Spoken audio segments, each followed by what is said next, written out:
fans have to come in here and give it their all.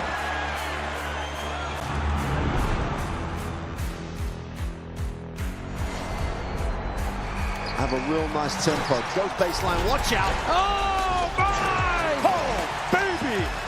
All the way down the runway for a big-time throwdown.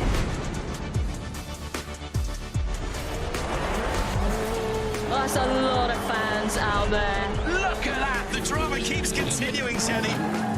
This is just brilliant.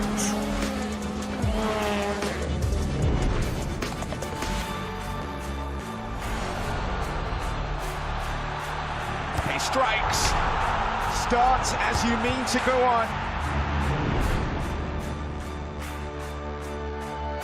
But this is the danger of the top two guys, and that nuclear weapon that is. Oh, hello, goodbye. Score! In the back of the net. And shoots. Score! Of Serie A action. We'll bring you so much of it here on DAZN. Magnificent. That is tremendous. Catching up on any NFL game is easier than ever before. Going deep, for it all, Devontae Smith! He has got it! Touchdown! Your Eagles are world champions again! DAZN is the home of boxing. Really spurs you on, gets you going. Let's make history! Pure power. There's no way back from this, surely!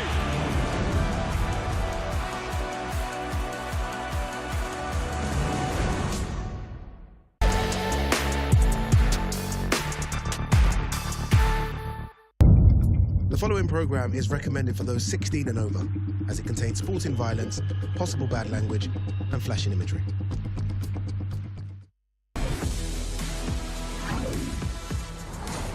Wow. Right hand. Dropped them good right hand. Boom. And that's it. And it's over. Go on the Wi-Fi 9, let's go. Perfect. He's a power puncher. The kid got dynamite in his hands, and he showed his power. That quickly, that early. Good stoppage by the referee.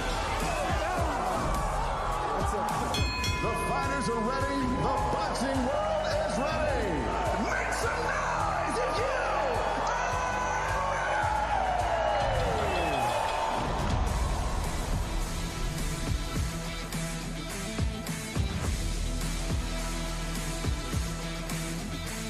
From the beautiful Coachella Valley, Palm Desert is where Golden Boy is at.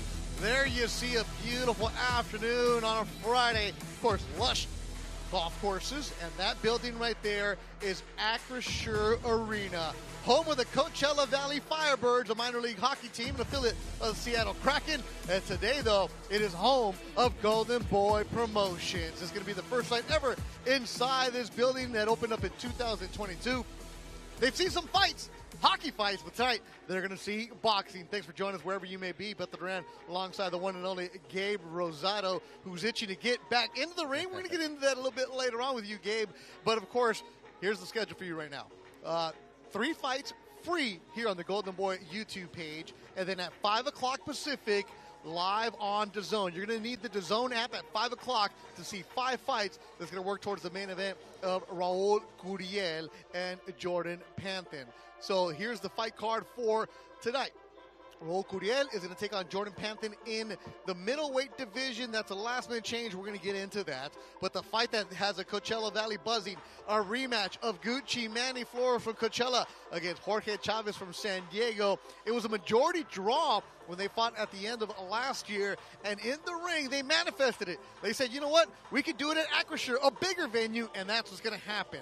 Then we're also going to see Joel Iriarte, a knockout artist who Golden Boy has, who's 21 years old. Is going to open up with Caden Griffiths. But the fights that you're going to see here on the Golden Boy Fight Night Prelims is going to feature Scrappy Ramirez against former champion Byron Rojas. And then Fabian Guzman, who's very, very talented out of Santa Ana, California, 8-0, 7 KOs. Takes on Jose Rodriguez from Ecuador. And then our first bout in about 15 minutes will be Ricardo Ruvalcaba, who trains in Wildcard Gym Marvin Somodio and Freddie Roach takes on the veteran Jonathan Ennis from Argentina. So good action-packed card coming your way. Of course, 8 fights for you. Now, Gabe, you see this, and it's January, and you're fired up because finally we get some boxing to get to work. This is going to be a good show today. No, yeah, it's a really good show, man. It's unfortunate that Rocha wasn't able to make the weight, but, you know, Jordan is a good fit-in for Curiel, and I think that main event is going to be great. All right, so it was supposed to be Alexis Rocha taking on Raul Curiel, a rematch of the draw that they had last year. It was a respectful fight, respectful trainers, respectful camps. They went back and forth. And then, unfortunately, Alexis Rocha, on the day before the weigh-ins, was hospitalized for severe dehydration. He was forced to withdraw. And Alexis actually posted a message on his social media today saying, apologizing to Golden Boy, apologizing to DAZN, and apologizing for the fans for not making the fight. And it not because he was fat. I saw him in camp a week ago. Yeah. He said he was 8 pounds over. A week ago, that's great where you want to be. Yeah. But it was that final cut, that final pound, and it's happened where as you get older, the body will shut down, Gabe. It's tough. No, for sure, man. It's like as you get older, you just have to change certain things. There's just certain foods you can't eat, you know, and even the workout regimen, man. So, you know, maybe he kept it the same, and it would help him in the past. And he was a year off. Yeah. So, you know, that hurt him as well. Yeah, he had the bicep surgery that he had to have, and that was after the Curiel fight. So, really wanted to get back in here. So, you know Alexis Rocha, we've known since before he turned pro. Yeah. He is a pro's pro. It's not like he has to have fat camps. He's always ready and in shape. It's unfortunate. You feel bad for him. Yeah, for sure, man. It is. But, you know, Jordan has a great opportunity now. It's a great platform. He's the main event now versus Curiel. So, that's a great stylistic fight. Yeah. So Jordan Panthen, who was a Golden Boy prospect, he was going to fight at 158 pounds. And this is what happened yesterday. This is how last minute it went. And great job by Eric Gomez, President Golden Boy, and matchmaker Javier Razo to get this done to save the fight for Curiel, because you want Curiel to fight.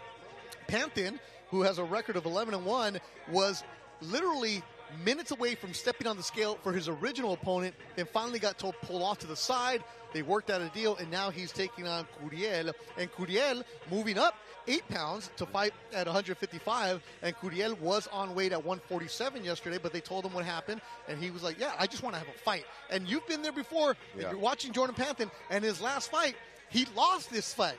So it was supposed to be another fight to get him back on the winning side. Now it's, hey, you're facing Raul Curiel. I give Panthen a lot of credit because he didn't have to take this fight. No, absolutely. He didn't. You know, in his last fight, you know, he was fighting a hard, tough fight. He really was trying to get that win, but he just got outworked. And I think this time he has to apply pressure with Curiel. Curiel just has to be smart because he is going to fight a bigger man today. Now, you know a thing or two about having a fight canceled because of weight, because a couple of years ago in Long Beach, Mom, get my lawyer, when you were yelling at your mom and everybody around because Zurdo Ramirez was extremely overweight. He actually had to leave the division. He actually went up another division because, like you said, the body shuts down. So you know what it's going like. So for Curiel, who had that morning of, I don't know if I'm fighting, I'm not, I have an opponent, how hard is that mentally? Man, I think it's tough, but I think it's so rejuvenating that they were able to get Jordan to fill in, you know, because it really sucks for a fighter to put in so much work into training camp, especially this kind of fight where he thought he was going to have a rematch versus a rival, right? So, you know, mentally he has to kind of readjust, and hopefully he stays locked in, because when something like this is a drastic change, it could affect the fighter's mental and ruin him in the ring. And for Curiel, he started his career actually at the 154-pound division, then through proper nutrition, through the correct work, worked himself down to 147. So, again, not saying that he's used to it, but he's been at this weight before for fights. So, again, the mindset of it, because when you were supposed to schedule fight Zurdo, you had to go home after the suffering for camp, the cutting the weight, everything else, and then the paycheck is also affected too. Let's talk about it. It's the money. It's also a factor. But for Curiel, the fight against Rocha could have set him up for a potential world title fight. So that's got to be tough. Absolutely, you know, and just him cutting himself down to make the welterweight division, and now you know he gets to put some weight on him, but not the way he would want to, you know. So Jordan's going to definitely be the bigger man. And Panthen, though, great opportunity for him. This is hey, not many people might have known Jordan Panthen. Now he's the main event on DAZN, and credit to him taking the fight against a really tough fighter. But again, in the amateurs is one thing, right? You're used to fighting people you don't know. In the pros, you're supposed to have a game plan against somebody. Now it's just completely upside down. That's got to be hard. Oh, yeah, for sure, man. Another factor is the 47-pound division, they fight with 8-ounce gloves. Great point. Now this is... they're at 10. They're middleweight division. This is 10-ounce gloves, so that's a different factor for Curiel as well. You know, where maybe the effect of the punches are not the same when you're punching with 8-ounce gloves. Beth Duran alongside Gabe Rosado. The co-main tonight on DAZN is going to be Manny Flores, who has a record of 21-1 against undefeated Jorge Chavez, who has 1 draw. That was against Manny Flores. Oh, yeah. These two, I did the face-off. You've hosted the face-off, right? Yeah, yeah. It can get a little awkward where guys, you're the host, you're sitting there, and they're kind of talking trash, but they want to hold it back because you want to be respectful. For sure. These two just went at it. Like, look, we don't like each other right now. We respect each other, but they were chirping and going back and forth because this is going to be the biggest stage for them. This is going to be a barn burner. Oh, yeah. No, for sure. I think that's the fight of the night. Yeah. You know, that first fight was such a great matchup. You know, I had Chavez winning slightly. I thought he boxed well, but you know, I'm interested in seeing what are the adjustments that Flores is going to make. Yeah, it was a majority draw last year, and that was a fight where in the ring, Manny Flores said he was running, talking about Chavez. Yeah. And Chavez is just bringing it up and goes, you know what? I brought my track shoes just to make him even more mad. And, you know, I don't think Chavez was running because the thing is when Chavez was setting traps, he was throwing combinations. Usually when a guy's running, the punch volume is very low. Yeah. I think Chavez had a high punch volume, and I think he threw Flores off where Flores didn't expect him to be using angles. Yeah. He thought he would stay with them in the pocket. As Chavez said, I boxed him, I schooled him, I showed him how to box. Yeah. And Flores just wants to stay in the middle and bang with you and just have a brawl, which is not what Chavez allowed him to do. So this will be a good one tonight. For sure, man. And so I have a feeling that Chavez is going to box, and he's still going to move. So that's why I'm more interested in seeing what are the adjustments that Flores is going to make, because I don't really think that Chavez needs to make adjustments. The only thing that Chavez did do that probably made it a draw was he did stay in the pocket with him in the later rounds. Yes. He kind of played into the game of Flores' fight where he probably should have just stuck to the game plan. Yeah. But, you know, that was one of the shows on Golden Boy Fight Night, the development series that Oscar De La Hoya and Eric Gomez have created. Gabe and I worked those in. We love seeing these young fighters progress to the bigger stages. That's what they talked about. Hey, you go from Fantasy Springs, the casinos, to now Acrisure, a beautiful building right on the 10 freeway on the way to Palm Springs. But some of the fighters we've seen on the development shows is going to open up the DAZN show. For sure. He's graduated from the development show. Yeah. Caden Griffiths, the 19-year-old who trains with Joel Diaz, Antonio Diaz, who spars with Madrimov, who spars with all the Uzbeks that Joel has. And Caden is a young man. Yeah. You have been hyping him to everybody. I heard your interviews. You're like, this is the kid to watch out for. No, for sure. You know, he has a big punch, nice volume, good defense, good foot work, and he goes to the body. That's what I like. He sets you up to the body. So the kid is a great talent. I'm looking forward to seeing him. Yeah, he's going to be the first fight live on DAZN at 5 o'clock. You'll need the DAZN app at 5 o'clock. Right now, we're going to give you 3 fights for free here on the prelim show on YouTube. After Caden, who's 6-0, 6 KOs, we're going to see Uzbek, one of the guys that he works out with, Ruslan Abdullayev. He is very, very talented, an Olympian from Uzbekistan. They call him Flynn. He's taking on a veteran from Uruguay. And then this young man, Gabe, 21-year-old Joel Iriarte from Bakersfield. Yeah. 9-0, 8 KOs, coming along nicely, and he's starting to step up in competition. Today he gets a veteran of 18 fights. This is what he needs right now. Somebody who's going to give him that resistance. For sure. And is this the opening fight on the DAZN? No, it'll be the third fight on DAZN. Okay, got you. Yeah. No, man, it's a great step for him. He's fighting a veteran with 18 fights, and these are the kind of fights that you want to see where a fighter's at, and at what point can you move him. Yeah, and that's the thing about development of a young fighter. We love seeing the early knockouts, but it's when you get rounds. Like his last fight, he finally went the distance. He got hit. He learned he had to slip some punches. So the development of a young fighter is very, very important. For sure. Definitely. So the main event is going to be Raul Curiel against Jordan Panthen. And the fights that we're going to see here on YouTube is going to go over Ricardo Rubalcaba, who trains with Marvin Somodio and Freddie Roach at Wild Card Gym. He's from Ventura. What is it about that Wild Card Gym? You've been in there a lot of times. Some guys go there and then they don't hang and they leave, but Rubalcaba loves it. No, the thing, and Rubalcaba is a nice fighter, man. Great defense. I'm sorry, offense. He's offensively, he's going to throw his hands. And the thing about Wild Card is, everyone goes to Wild Card. You know, when you go to Wild Card, you got sparring with it's like the Mexicans, you got the Russians, you got everybody, you got a little bit, you got the Dominicans, you got the Boricuas up in there. So, you know, it's just a great mix of fighters coming from everywhere, all over the world, man. So it's great work. Then the fight after that is going to be Fabian Guzman, who's a stablemate of Alexis Rocha and Jorge Chavez. He's really talented, 8-0, 7 KOs. He's stepping up against Jose Rodriguez. And then the main event here on the YouTube portion is Scrappy Ramirez, 15-1, 9 KOs, who started off at wild card. And he's taking on Byron Rojas from Nicaragua, a former champion. This dude is 29-5-3. He's fought all over the place. This is a big, big step up for Scrappy tonight. No, for sure, man. Like, Scrappy can't sleep on this kind of guy. You know, and Scrappy, he's a guy that, you know, he has great skills. You know, he's charismatic. You know, he has a big personality, man. But he has to show in the ring that he's able to beat this kind of competition. And Scrappy had a setback, had a loss. After that, changed some things up, and he's back on the winning side, trying to knock on the door of the ranking. So good night of action coming your way. Again, 5 o'clock live on DAZN is where you're going to see 5 fights. So at 5, you get the DAZN app. You'll need that. Here, you're going to get 3. Gabe Rosado, what's up with you, man? I know you got back in the ring. Is there another thing possibly happening? Yeah, for sure, man. We got 2 wins last year, man.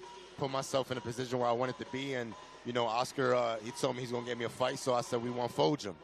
Oh, okay, that was the Darius Fojum. I saw Fojum. You say it, yeah. And he responded to you like, yeah, let's do it. And look, Darius, you know, he loves the energy. He hit me back. He said, I like the energy. Let's make it happen.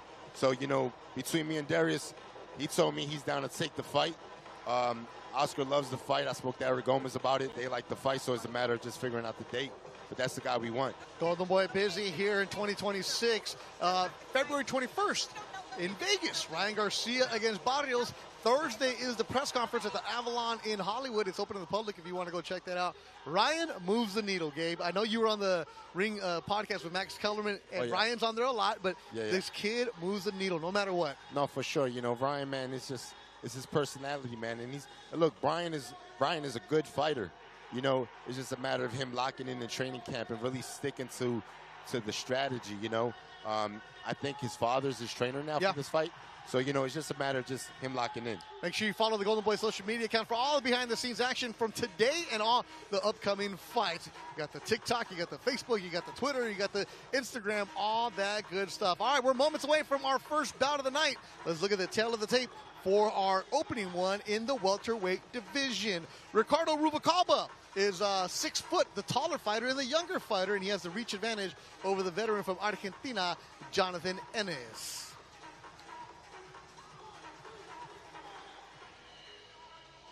All right, let's go to our ring announcer for tonight, Mark Fratto. All right, fight fans, time to get this Friday night party started here in Desert Palms.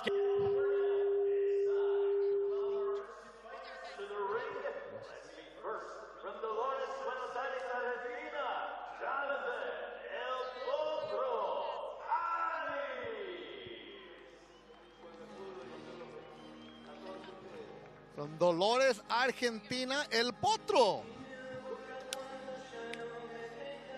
The veteran, Jonathan Ennis. He's trained by Franco Mekievi.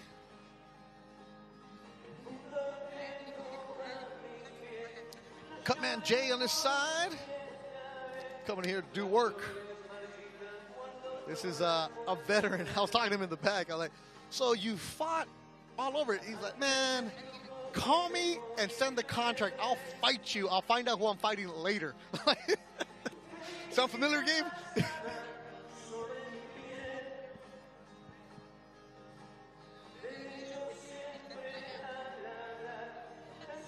And hello to everybody in Argentina. Saludos a toda la gente desde Dolores, Argentina. 37, 24, and 1. He's fought many veterans over the years.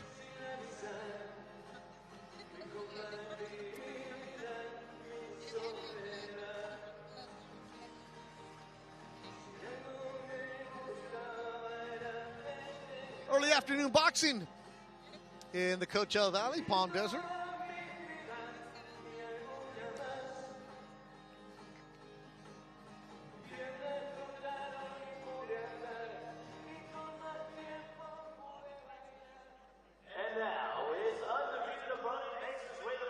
here from Ventura, California, Ricardo Ruvalcaba.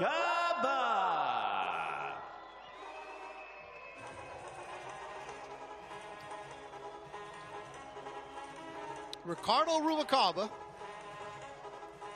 14-0-1, 10 KOs. A lot of potential with this young man. Been seen on the development shows.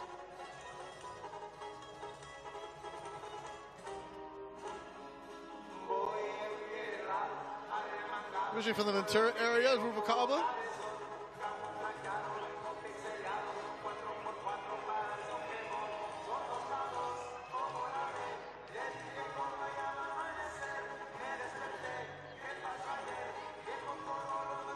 Got Marvin Samudio on his side. Ernie Zavala, Pedro Garcia also with him.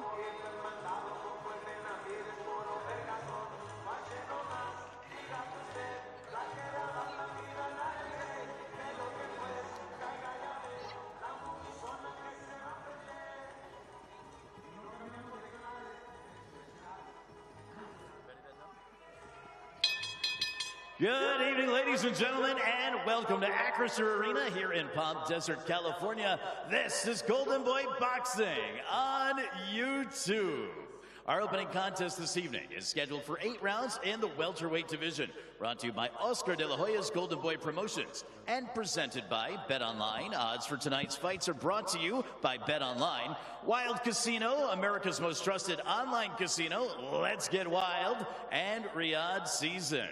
The bouts this evening are sanctioned by the California State Athletic Commission, the chairman, Peter Villegas, the executive officer, Andy Foster. Your doctors at ringside, Daniel Diaz, MD, Tariq Khan, MD, James Brown, MD, and Perlman Hicks, MD. The timers this evening are Keenan Wright and the world-famous Larona Ganaway.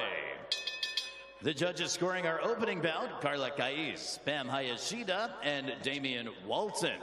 And controlling the action at the sound of the bell, the referee in charge is John McCarthy. Introducing first, fighting out of the blue corner. He weighed in at 146.8 pounds. As a professional, his veteran record stands with 37 victories, 24 defeats, 1 draw, 17 wins coming by way of knockout. He wears white this evening and hails from Dolores, Buenos Aires, Argentina. Please welcome the former IBO Intercontinental Welterweight Champion, Jonathan El Potro Annie.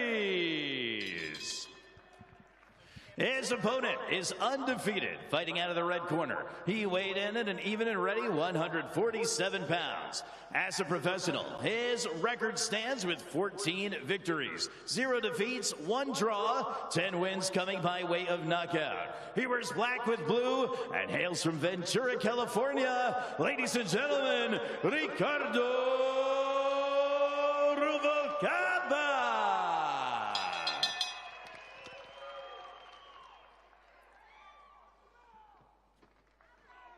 Center.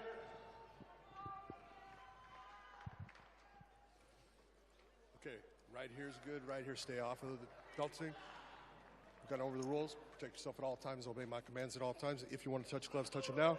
Good luck to both of you. Step back. John McCarthy, the third man in the ring as we get ready to go for our opening bout here on Golden Boy Promotions from Acrisure Arena in Palm Desert, California. Thank you for joining us on this Friday afternoon, wherever you may be. Retired referee Jack Reese came over and told us that all 8 fights tonight are under the unified rules, which means a fighter cannot be saved by the bell.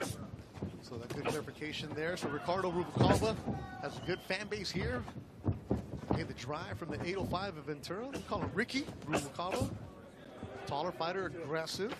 And he's always going to be first, Gabe. You'd like to see that from a young fighter. Yeah, for sure. He's already on kill mode. Landing a strong left hook to the body. Stepping in with some nice, strong jabs. Beto Duran alongside Gabe Rosado with you. As John McCarthy is just grabbing Ennis right away.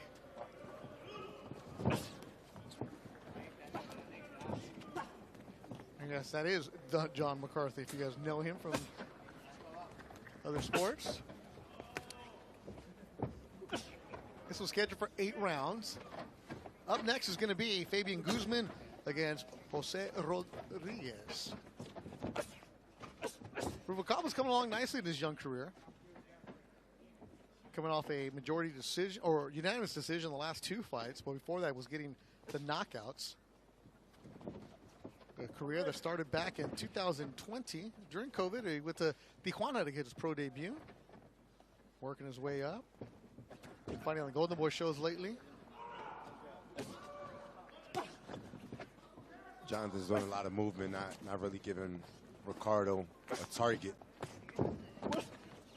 The Argentinian, I asked him, what are you going to do? He's like, I'm a southpaw and I'm going to try to be slick. That's one way to put it.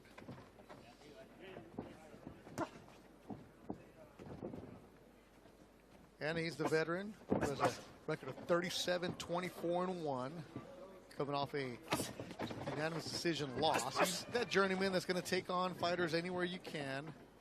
Very active last year. He lost to Israel Mercado, a fighter from Southern California. Also, Kane Sandoval, who was a talented young prospect from the Sacramento area, who knocked him out.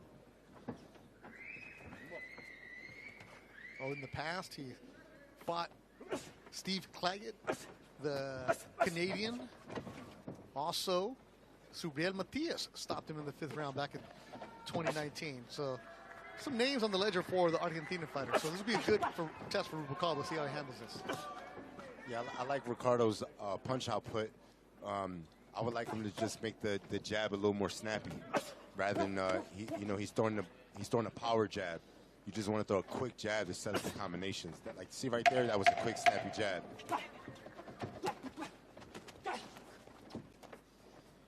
Andre Danona is on the YouTube chat for the Golden Boy Promotions YouTube account. Says Ennis is better than his record suggests. I agree with you, man.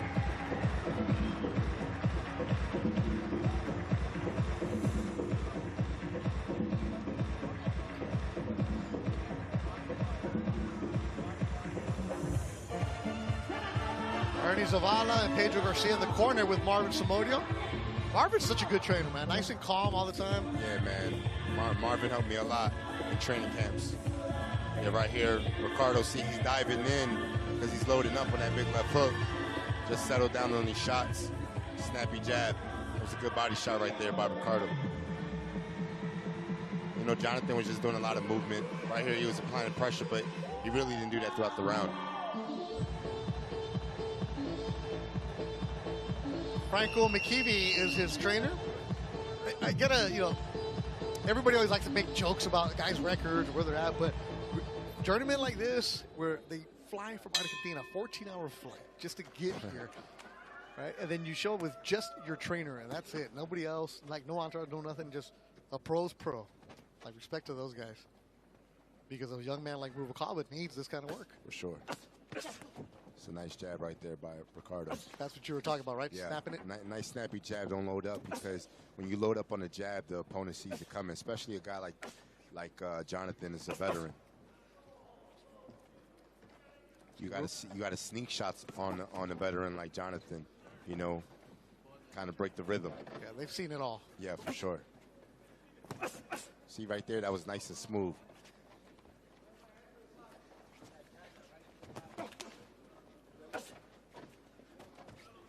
Fabian Guzman against Jose Rodriguez, and then Scrappy Ramirez against Byron Rojas, still to come here on the YouTube portion of the show. 5 o'clock Pacific. You'll need the DAZN app, and it'll open up with Caden Griffiths. There'll be 5 fights total. The new main event, Raul Curiel against the Patriot, Jordan Panthen. It's a nice short right uppercut. Very nice. Of Ricardo. And see, these shots are landing smooth now because the jab is quick. And he's even doubling up the jab. 6 foot welterweight. 25 years old. So Rubalcaba moving into his body.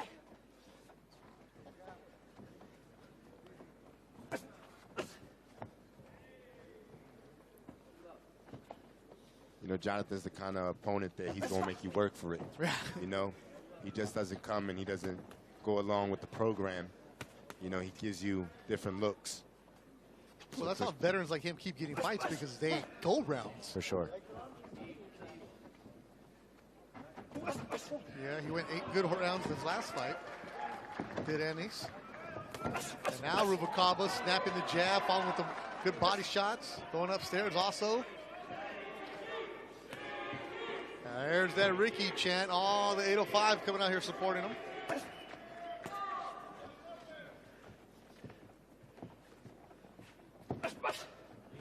A shot that's there for Ricardo against the southpaw is that right uppercut. It's open? Yeah, that right uppercut's right there for Ricardo. So how do you set that up? You know, you set that up by stepping to Jonathan's left side. I'm sorry, his right side.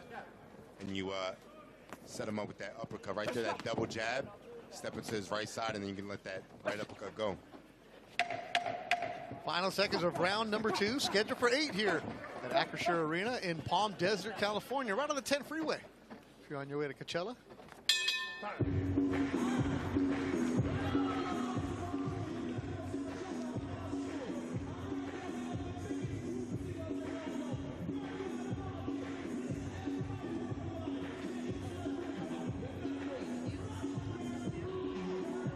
right here, Ricardo just throwing smooth combinations, not loading up.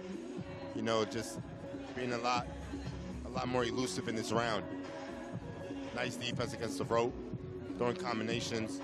Jonathan's trying to apply pressure, but none of those shots are landing. And Ricardo's just being nice and tight with that defense.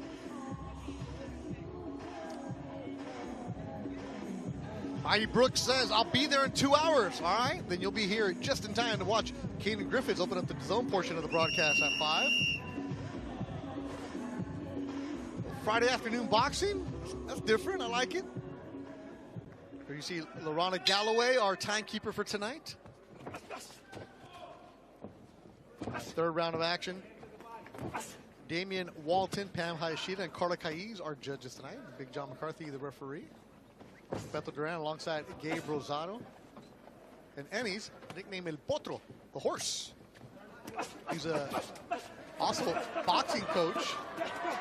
They've got a bunch of amateurs working with them. Los Chicos de la Invasión de Golpe in Dolores. And right now the golpes are being landed by Rubalcaba. And Ennis just does not go away. Yeah, he's stubborn, man.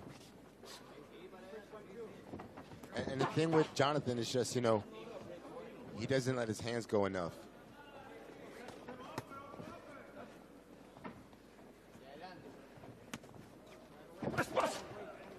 Is Rubalcaba, somebody's asking in the chat, is he looking for a one-punch KO?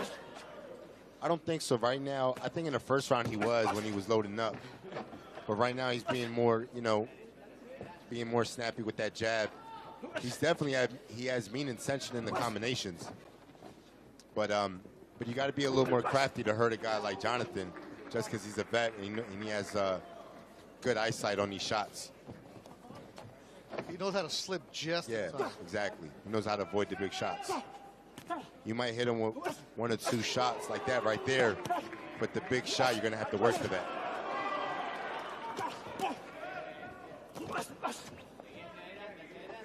And it's slipping out of the pocket. For those wondering, Alexis Rocha was hospitalized the night before the weigh-ins and had to pull out of the fight. Severe dehydration for Alexis Rocha. And Jordan Panthen stepping in.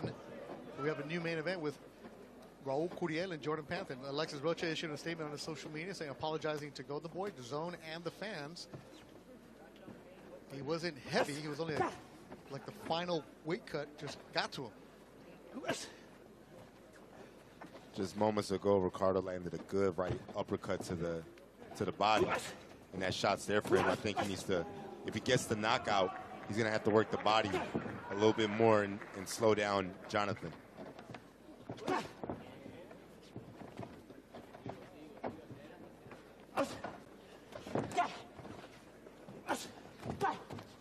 Argentine fighters coming in.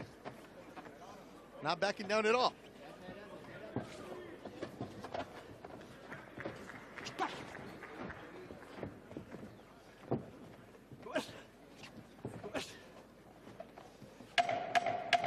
Ten seconds to go in round number 3. It's scheduled for 8. Our opening bout here at Golden Boy Fight Night.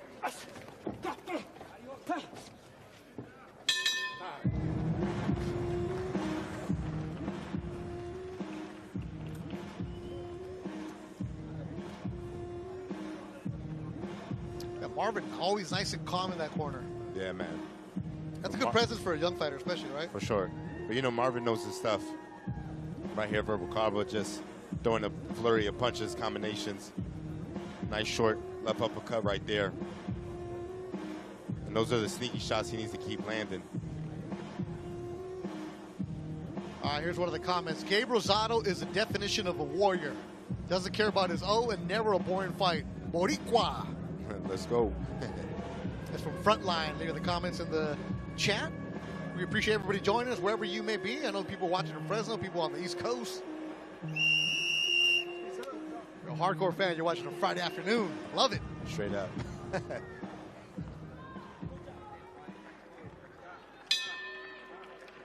Fourth round of action scheduled for 8. Guys like Ennis, if you let them hang around, right? Not that he's going to be dangerous with power or anything like that, but you let him hang around, they can steal some rounds from you. Yeah, but you know, I think Ricardo's on. You know, I think he's winning all the rounds. Yeah, if you don't stay locked in, yeah, that's what I mean. You can steal them from you. Exactly, and he's staying consistent with that jab, body work. It's just a matter of setting traps against a guy like Jonathan, who's seen everything. Yeah, you know, you got to kind of change the rhythm on him, switch the combinations up. Well, that's what kind of been your career lately for you, Gabe, where you've been the salty vet, been there, done that, and they give you a young lion, and all of a sudden you're like, no, let me teach you how to do this. Definitely. Because there's nothing you're not going to see in a ring you haven't seen before. No, for sure. Does that help you? Yeah, you know, I think when you're a solid vet and you stay in shape, man, I think you know, you have a different type of IQ.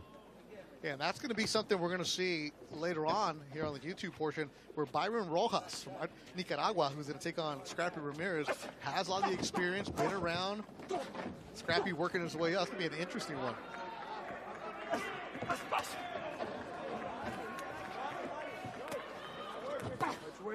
Toe-to-toe.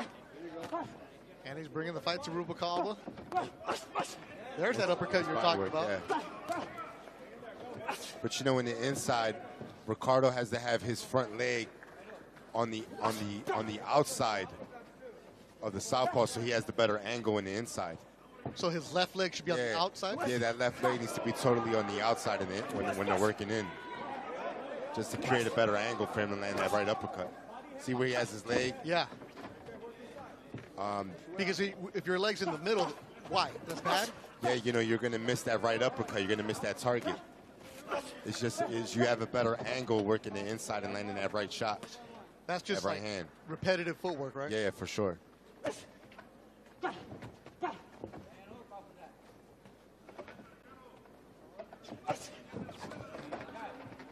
And that's just little things that you'll learn as you keep going from Ricardo, is just understanding footwork, especially against a southpaw.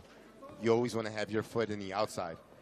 It gives you a better angle on that straight left, that uppercut, and the left hook. Saludos Castelli, Argentina. They're watching us in Argentina right now. They're watching us in Nicaragua. They're watching us in Canada. Golden Boy Promotions in the Coachella Valley. Palm Desert to be exact. Here's a question. Gabe, when are you fighting Berlanga? I don't know, man. That's kind of died down, hasn't it?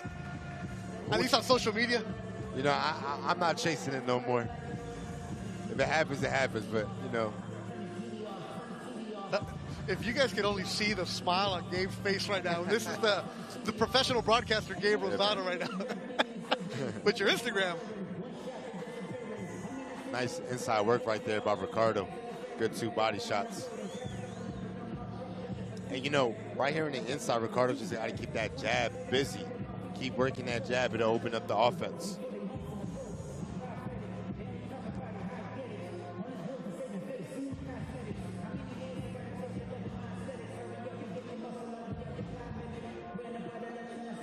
Coming up next, Fabian Guzman against Jose Rodriguez, and then Scrappy Ramirez against Byron Rojas. Still to come. This is the first fight of the night.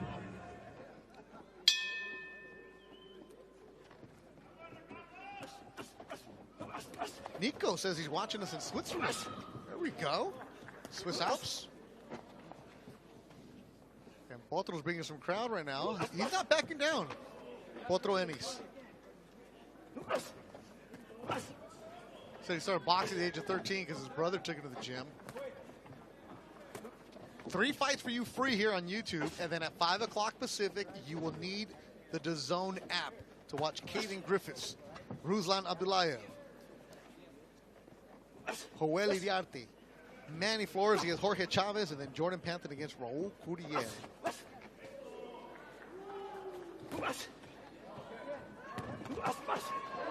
See, that was a good switch up right there. Ricardo threw the straight right hand to the body. And that's the thing, you got to just switch up the combinations.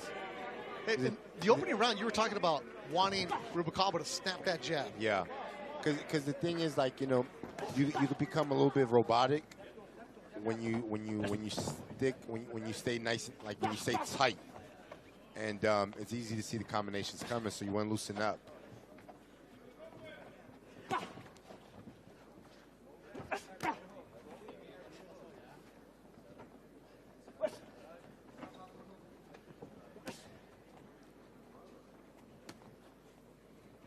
Our good friend Willie Montalvo watching the 209. Okay, Rubalcaba, yeah, good work controlling this fight. But it's not easy. Is he kind of making it more difficult than it should be? No, I just think it's just offensively, he has to understand when you have to switch combinations and speed.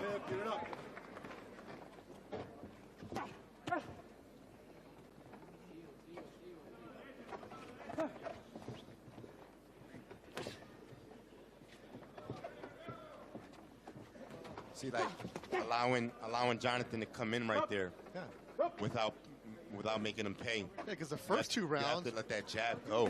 Yeah, the first 2 rounds, Rubalcaba was first. He was active, bringing it. Now it's been Ennis lately. See, that's a good combination right there by Ricardo.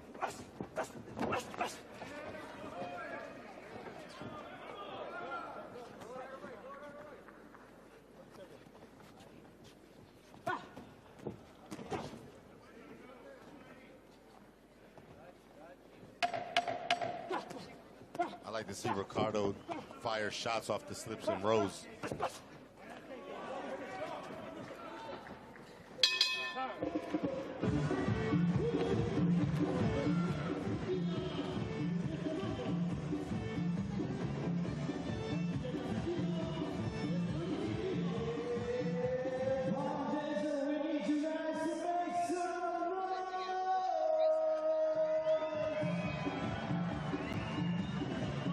Right here, Ricardo, that was a good straight right to the body, switching it up. You know, when Jonathan's coming in throwing combinations, when Ricardo's slipping these shots, he needs to fire back.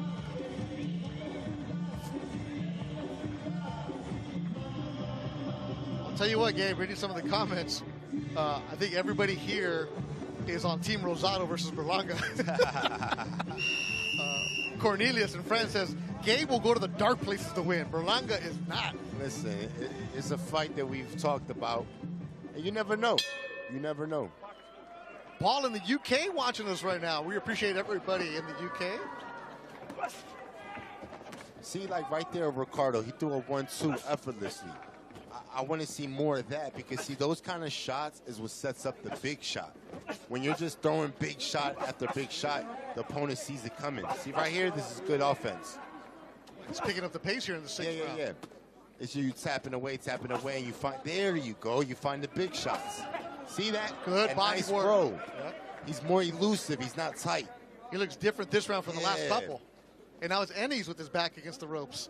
Yeah, you make it really uncomfortable for the other guy because he's more elusive. You see that slip right there, made a miss, nice body work. Go right back to that rhythm. See that jab? That's a quick, snappy jab. Kevin Godino, a young prospect with Team Barbosa, is watching. And take some notes, Godino. See right here, if he keeps pecking away, something big will land. Fabian Guzman is up next, and after that, Scrappy Ramirez and Byron Rojas.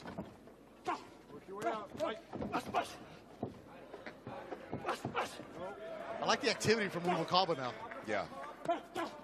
But Ennis does not back down. Well, the thing is this, when Ricardo comes in the inside, he's giving himself a bad angle because his front foot is in the inside. I keep noticing that game ever since you brought it up in the fourth round. And when your front foot's in the inside against the southpaw, righty with a southpaw, you're giving the southpaw an advantage. Your front foot got to be in the outside. See, like right there, you see why the Oh, and he stunned him. Yeah. Knees buckled for the Argentine. The right uppercut landed clean. But then the foot's right in the middle, Gabe. Yep. Once he notices that, it'll change a lot of his game. Is this why a lot of managers don't want their young fighters taking on southpaws? Yeah, because a fight like this is what allows them to learn and pick up on these slight mistakes.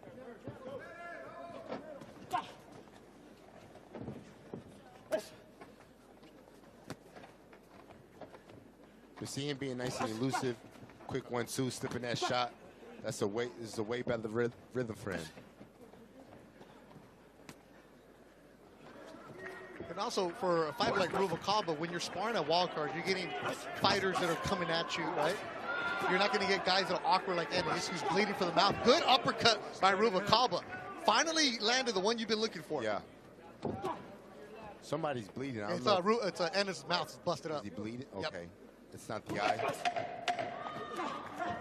Yeah, his corner doesn't work.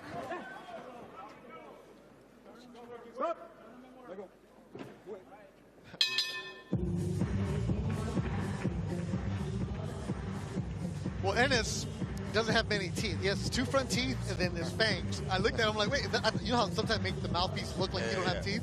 He's like, no, I don't have teeth. I'm like, all right. That's crazy. Right here, Ricardo just applying pressure, throwing nice smooth combinations. He did really good work in this round. Nice short right uppercut too. Cutman Jay does a great job working it. Has the end swell going.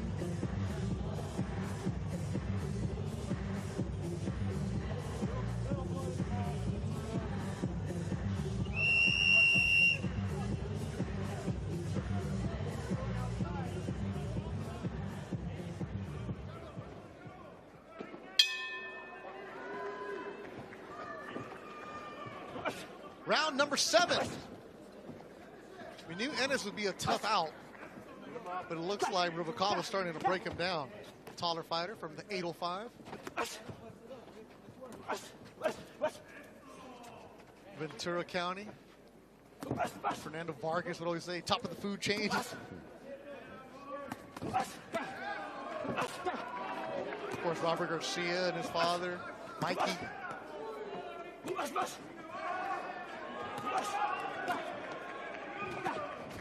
And it's not going away, bringing the fight to Rubalcaba.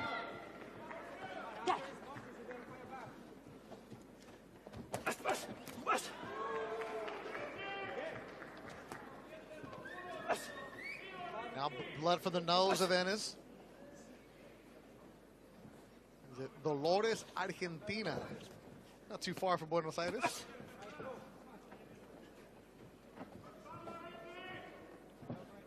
Kind of where you want to see Rubalcaba step on the gas, like get out of third gear. Yeah, if he steps on the gas too, it's just about throwing the right punches though. Good hook from Rubalcaba. And this does not go away.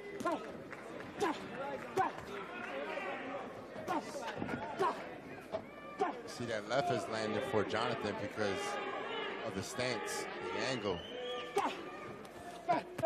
Okay, but ever since you pointed out that fourth round, I keep looking at Rubalcaba's left foot and it's just stuck in the middle. Yeah.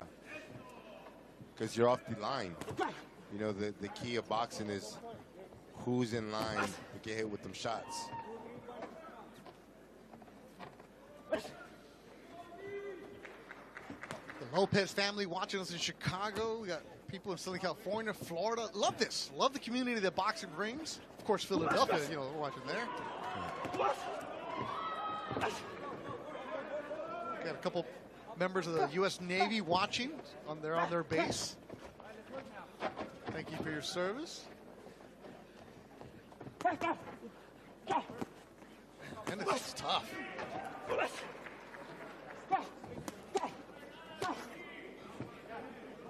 When you have 52 fights underneath your belt, you're going to be tough. Yeah, for sure. And you get called every couple months for a fight.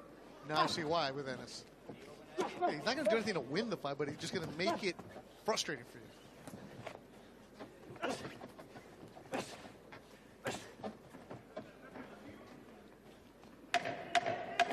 Seventh round winding down.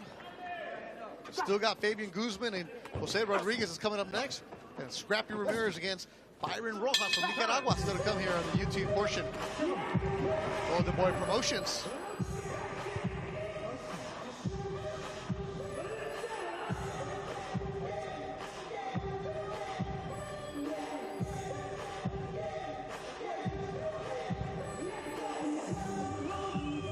Right here, Jonathan just applying pressure. Do some nice shots in the inside. Nice straight left. Ricardo coming back with a quick counter.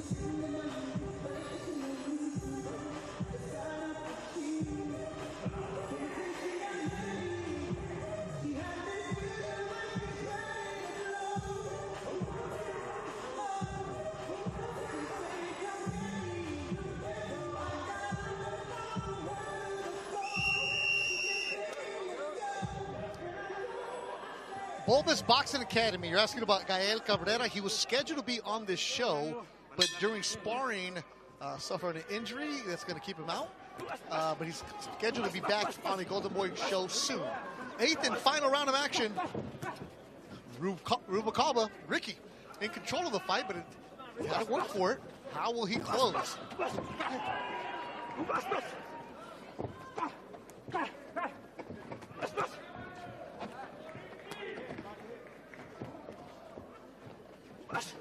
Y saludos a todos en Argentina. Ennis le va a River Plate. I said, are you a Boca Junior fan? He's like, no, man. River Plate. Get it right. Big soccer rivalry in Argentina. It's like Phillies Cowboys. You don't mess around with that.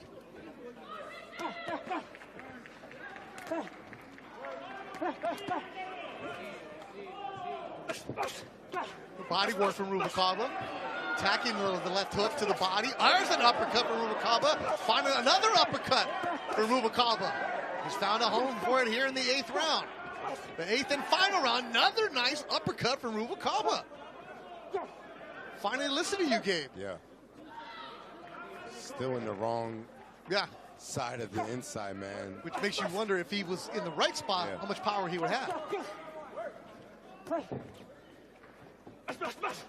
Good combinations from Rubalcaba. Halfway through the eighth and final round.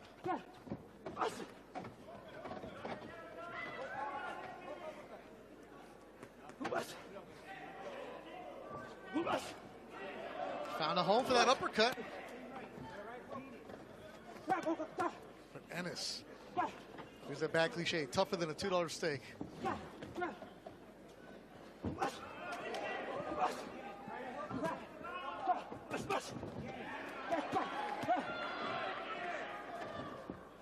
A minute to go in the fight. Rubalcaba's going to have to earn it tonight. 7 more fights to go. 2 more for free here on YouTube. And then at 5 o'clock Pacific on DAZN, it opens up. You'll need the DAZN up at 5 o'clock. Respect to Ennis. Does not step back.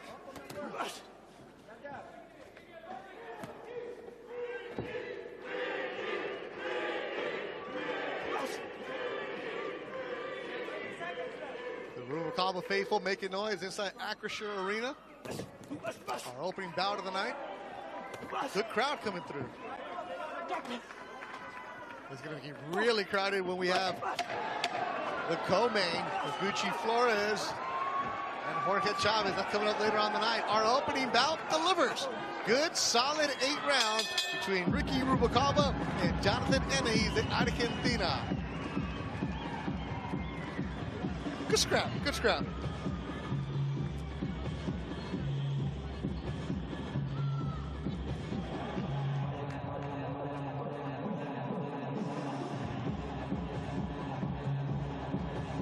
Yeah, right here, Ricardo landed a good left hook to the body. He actually slowed down Jonathan in this round, landing some good inside shots. That right uppercut was landing on the money, doubling up right there, body, head, good shots. You know, I think Ricardo did a good job winning all the rounds. Just, you know, small things to change, but good performance. Yeah, some things to work on. Improvement. Coming on nicely. That's a professional resistance, as our friend Steve Kim would say.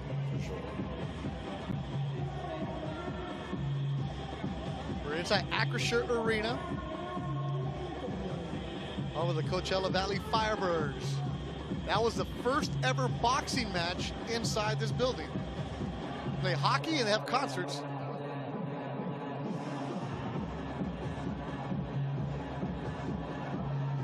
And Potro knows how to work the camera. See, no teeth, Gabe. Just has the two front and that's it.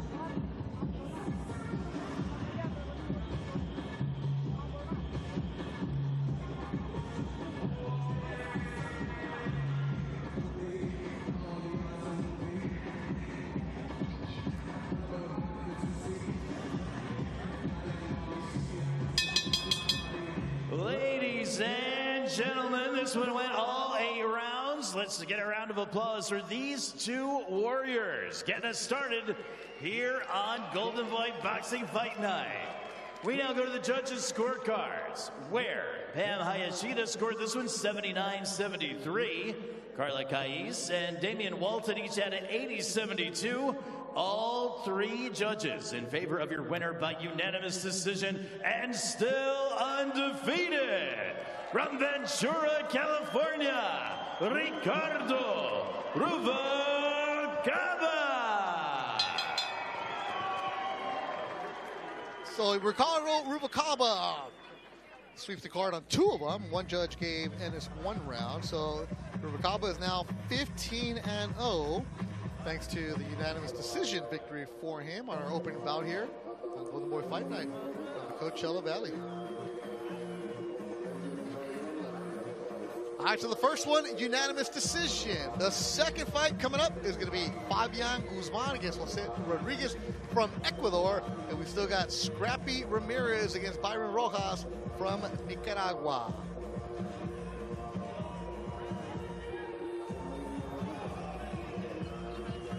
Let's look at the highlights of that fight.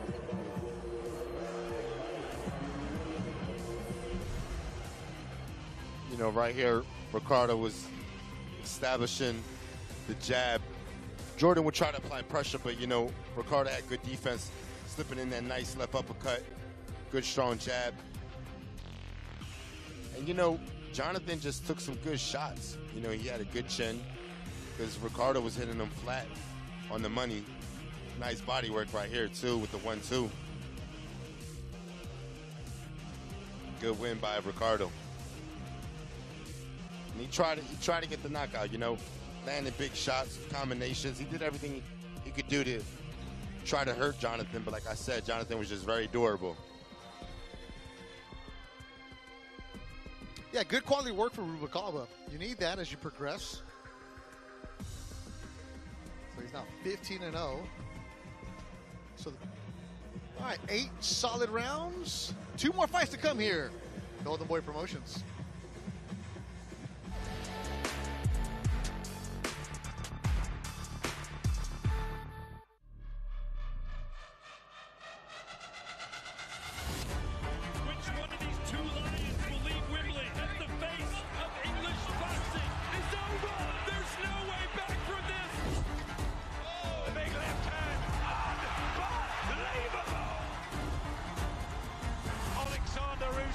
And Tyson Fury lock horns all over again. Is Itauma the heir apparent? And he's just done it! Round 1! Destruction! He's out on his feet! They've stopped the fight! Virgil Ortiz! These shots are really sweet from Stevenson. No love lost between these two. Dimitri Bivol, Archer, to be the undisputed light heavyweight champion and seal his place in history.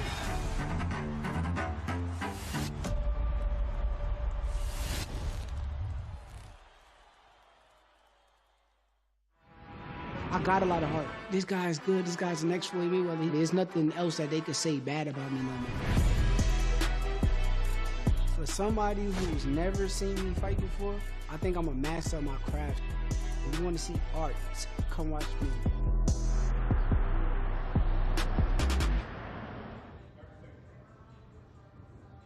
This is the fight that I've been kind of waiting for my entire life. I didn't have to make this fight. This is a fight I could have just stayed at 135 pounds. I made this fight happen because I know Tio is one of the guys at 140. But he got a big resume, big accomplishments. And I know there's going to be some doubt with people and fans when I go fight this guy. It's going to be people that really believe that this guy's going to beat me. I'm not on the level that I think I am and I say I am, so I made this fight for that reason. That was, my competitive edge kind of kicked in when I wanted to make this fight. Mainly, work on your pace, you know what I'm saying? When you're a fast pace, I don't think you can keep up with us with a fast pace. I think it'll break him down.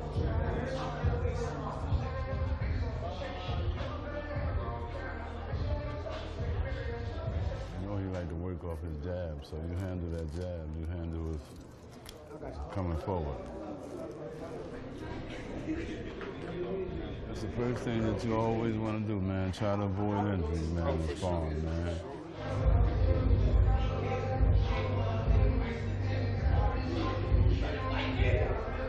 I love it, I love it. I love it. See it, see it? Right at that chest. It's coming, it's coming. That was 9 rounds of sparring. I ain't gonna tell y'all the minutes, but yeah, I'm preparing to my fullest. I'm putting in a lot of work and getting ready. Welcome back to Inside the Ring. Ryan Garcia, one of the biggest stars. You gotta have these characters, you gotta build them, and then you gotta have the fight. Because you should be the king of boxing. The greatest things in the world take patience. In the lab. Or it's a level change. Right, I felt that. No one's looking out for boxing's best interest. Who's Crawford? Where does he fall? Yeah, I'm gonna need it for sure. Are you on a different level than Canelo? What we gonna see? Inside the Ring. That's the name of this show.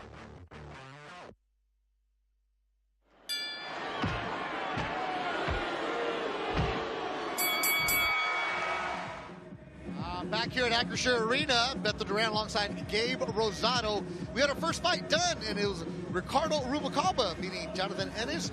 Shout out to everybody that's watching us right now. 2 more fights for you here on the Golden Boy YouTube portion. It'll be Fabian Guzman against Jose Rodriguez. Then still Scrappy Ramirez against Byron Rojas. So our main event tonight, Raul Curiel is taking on Jordan Panthen. Jordan Panthen was scheduled to have a fight, but Alexis Rocha had to pull out with health issues. So Raul Curiel was left with no opponent. Panthen stepped in, gave credit for him, and also credit for Raul to take this fight too in a different division for him. Still should be good. No, definitely. You know, it's going to be a tough match for either fighter because you know Curiel is a good fighter with good combinations, and he has a good team. Robert Garcia as his trainer. You know, and then what's gonna be a challenge for Curiel is he's fighting a bigger man now. You know, and a guy that's very busy and active. And Alexis Rocha, of course, was hospitalized, so our thoughts are with Alexis Rocha. It's always been a professional, always made the weight, always ready. So this is not somebody who wasn't disciplined. It was just the body sometimes just shuts down, Gabe. Yeah, for sure. You know, and being out of the ring for a whole year makes it even tough to make that weight. The co-feature tonight is going to be a good one, and Gabe, you said it's going to steal the show. Manny Flores against Jorge Chavez, a rematch, a fight that you and I called on Golden Boy Fight Night, the development series, and Manny even said, we could do it at Acrisure. They manifested it, and that's going to be a good one. No, for sure, man. I think that's going to be the fight that's going to steal the show. I expect Chavez to do a little bit of the way he did the first time, box, and not sit in the pocket too much, because when he sat in the pocket, that's what gave Flores the advantage. So I think Chavez is going to box a little more, and Flores has to make the adjustments on how to cut the ring off and keep a busy jab going. The first fight at 5 o'clock, you're going to need DAZN. So go get the DAZN app at 5 o'clock. You don't want to miss this 19-year-old talented prospect, Caden Griffiths, and you love watching him. Oh, absolutely, man. He's explosive, good body puncher, good footwork, and he's a knockout. He's going to get the knockout. He goes for the kill. And that's going to happen. Also, Ruslan Abdullayev and Joel Iriarte will be on the DAZN portion of the broadcast. Let's get back to Alexis Rocha, because Alexis is somebody that we've known since before he turned pro, always ready to go. And the fight for him against Curiel it was going to be something that's going to propel both fighters, the winner, to the next stage, possibly a championship fight, you have to feel bad for him because of how hard he works, how great a shape he's always in. And like you said, he had the surgery on the shoulder, or I believe the bicep, and then not to fight for a year. You've been there, done that, Gabe, on both sides. It's hard. No, for sure. It definitely is, man. But, you know, when a guy's struggling to make a weight, you know that at least a week into fight week. So, you know, it would have been cool that if he was really struggling to make the weight, is just give a heads up where I'll tell you they this, could have fought at a catch weight. Yeah, I was thinking the same thing, but I saw him the day before where they did the promotional photos. He was there with Chris taking the promotional photos. Yeah. They went outside the building. There, it was a couple hours later where losing that final pound where the body just shut down. It's like you feel good for him. And also for Raul Curiel, another professional who even said, first thing Curiel said, I wish Alexis the best. I hope he's okay. For sure. Like, there's respect between the two. Eventually, they're going to run it back. They have to. It's been such a good fight. Yeah, they definitely have to run it back. But then, you know, if it's this grueling for Rocha to make weight, then he definitely has to move up to 54. Yep. So, Panthen Prelims with Alexis Rocha and Raul Curiel will be taking on Jordan Panthen. That'll be live on DAZN. And we talked about it in the opening. I got a good opportunity. You're still fighting, right? Oh, yeah, for sure, man. We talking to Oscar. We want to Foge him. Let's go. Let's make it happen. Foge him. Yeah. And Darius said he wants it too. Darius said he's with it. He's with the Smokes. He said he wants it. So, you know, I think that's a fight that we're going to make happen. Just a matter of just finding the right date. But, you know, Golden Boy, they like the fight. Yep. If you're coming to the fights here at Acrisure Arena, reminder, it is a hockey building, so it's cold in this building. It's cold in here. Because we're right on the ice, so bring your jacket. You got to be on. I got the sweater on. I'm good. You got to do it. Our next fight is coming your way. Fabian Guzman against Jose Rodriguez. Rodriguez from Ecuador, and Fabian Guzman is the taller fighter and also has the reach advantage. This was scheduled for 8 rounds in the middleweight division.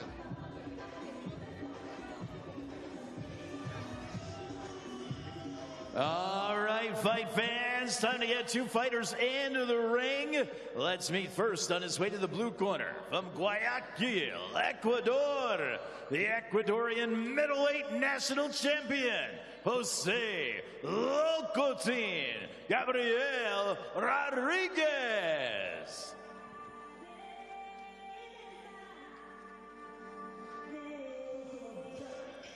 First time fighting in the United States as Jose Rodriguez from Ecuador. That's his brother on the side, his trainer, Jackson Rodriguez.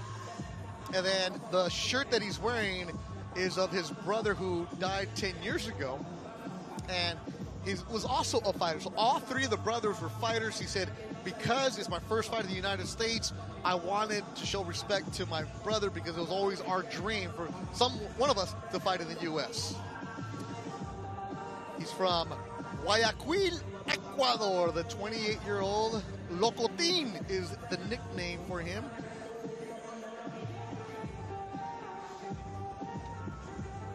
Enjoying the ring walk. He's 3-1, has 2 stoppages in his young career. Coming off a 10-round decision last June.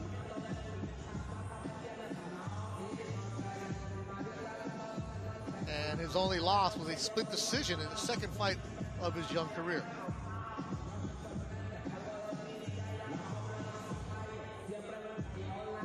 All of his fights have been in Ecuador, definitely stepping up in competition tonight.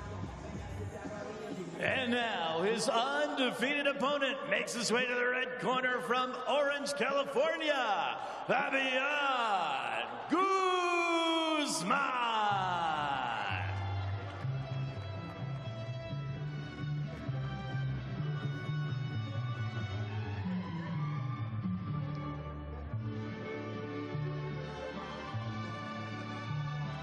Fabian Guzman from Orange, California.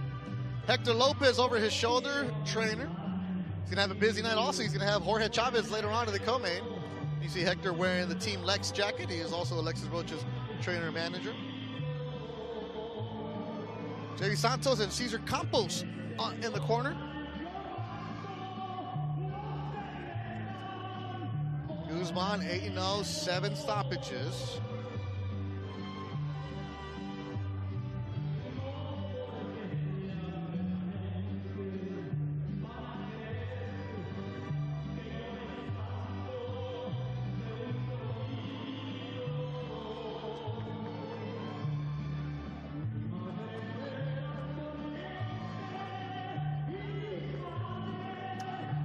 Training out of the SOA Boxing Gym in Orange, California.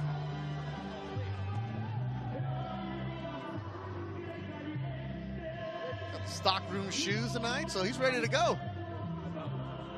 The 22-year-old, I like him. We've seen him a couple times on Golden Boy Fight Nights. He's quick. Yeah, Prado. Ladies and gentlemen, the action continues from the center of the ring here in Palm Desert, California. This is Golden Boy Boxing on YouTube. Our next contest is scheduled for 8 rounds in the middleweight division. Brought to you by Oscar de la Hoya's Golden Boy Promotions and presented by BetOnline. Odds for tonight's fights are brought to you by BetOnline. Wild Casino, America's most trusted online casino. Let's get wild. And Riyadh Season. The judges scoring this contest are Pam Hayashida, Jack Reese, and Damian Walton. And controlling the action at the sound of the bell, the referee in charge is Gerard White. Introducing first, fighting out of the blue corner. He weighed in at an even 155 pounds. As a professional, his record stands at 3 victories, 1 defeat, 2 wins by way of knockout. He wears black with gold and hails from Guayaquil, Ecuador. Please welcome the national middleweight champion of Ecuador, Jose Locotin Gabriel Rodriguez. His opponent is undefeated, fighting out of the red corner. He weighed in at 159.2 pounds. As a professional, his record is a perfect one. 8 bouts, 8 victories, 7 wins coming by way of knockout. He wears black with orange and hails from Orange, California. Ladies and gentlemen, Fabian Guzman.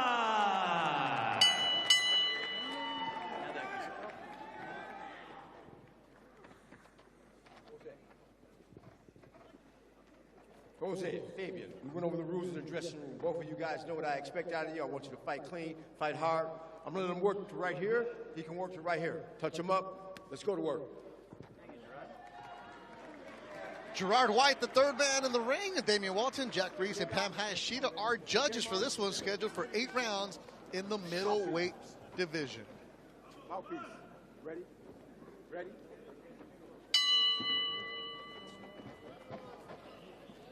Fabian Guzman coming off a decision in his last fight. The only fight where he's gone the distance. I was against Brian Alegui on a show that we called. It was on the undercard of Manny Flores and Jorge Chavez. Got a good 8 solid rounds. Before that, he'd been knocking people out early. First round knockouts. 4 second round knockouts. Another 4-round knockout. So maybe you'll fall in love with the KO, the punching power.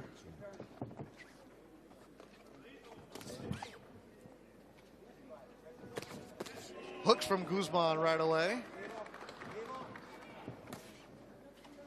Couldn't really find much on Rodriguez. Started boxing later. Was fighting for the Ecuador national team in international competitions. Local team.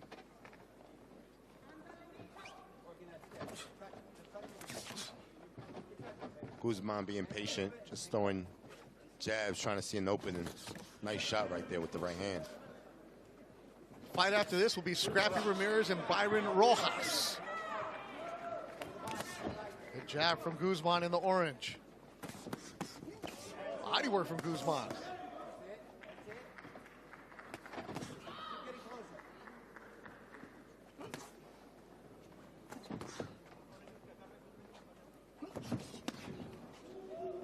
See right there, Guzman tried to do that slip and counter with the straight right hand. Missed it by a couple inches. Yeah, local team's going to get in, get out, isn't it? In black and gold. Good jab from Guzman.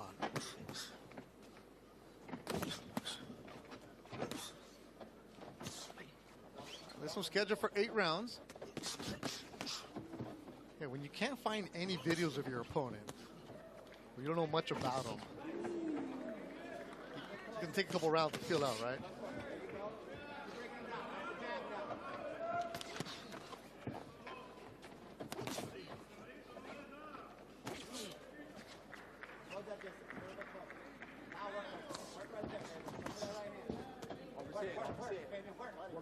Rodriguez is there for him, Gabe. And he gets caught with the hook upstairs. And Rodriguez throws a hook of his own. Yeah, Guzman is just waiting for the right time to fire right in between that shot. Because Rodriguez is being very active with his hands. So the opportunity for Guzman to land a big counter shot is there. Right hand from Guzman. Just a matter of time.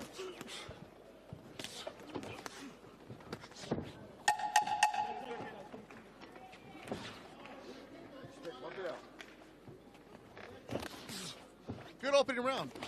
Good opening round between Guzman and Rodriguez here. Our second bout of the night, Golden Boy Promotions at Acrisure Arena.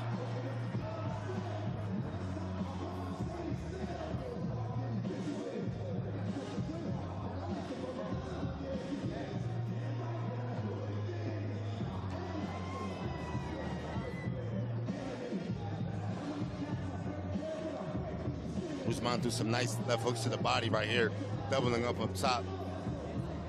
But, you know, Rodriguez was busy in the round. It was a close, tight round. Could have went either way.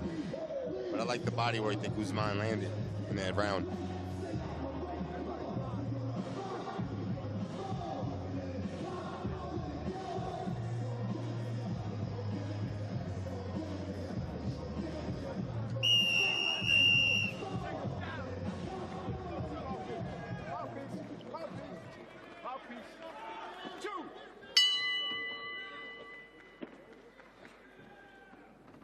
Saludos a toda la gente que nos está mirando en Ecuador.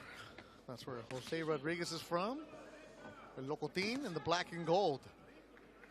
You know, Guzman can't sleep on this guy because Rodriguez is like, you know, he's high energy, throwing a lot of punches. You know, so you can't just stay in counter mode. You're going to have to be first at some point in the fight. And Rodriguez throws that overhand right, too. Like he wings it. Because, you know, you can see what the game plan with Guzman is. He wants to land a counter in between, but, you know, while he's waiting for that counter shot, Rodriguez is staying busy, and he's throwing combinations.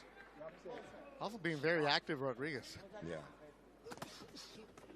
And it's only an 8-round fight, so before you know it, rounds start going by quick.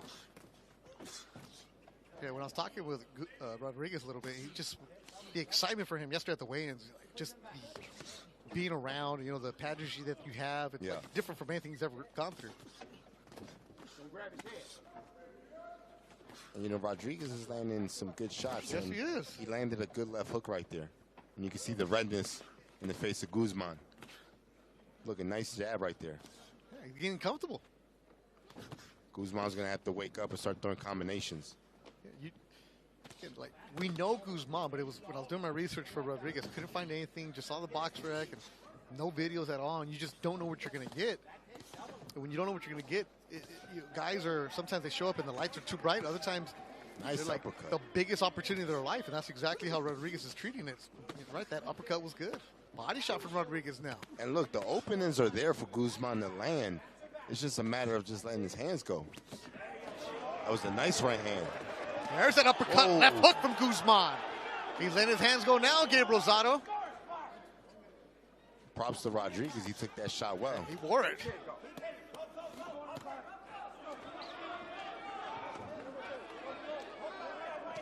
Rodriguez against the rope. Big right shot from Guzman. You see, that's the thing with Guzman. He knows he has that pop in his shot. Nice left hook. Quick left hook from Guzman. Step back, throw the hook again, body shot. There's that slip you're talking about, Gabe, that counter. Yep.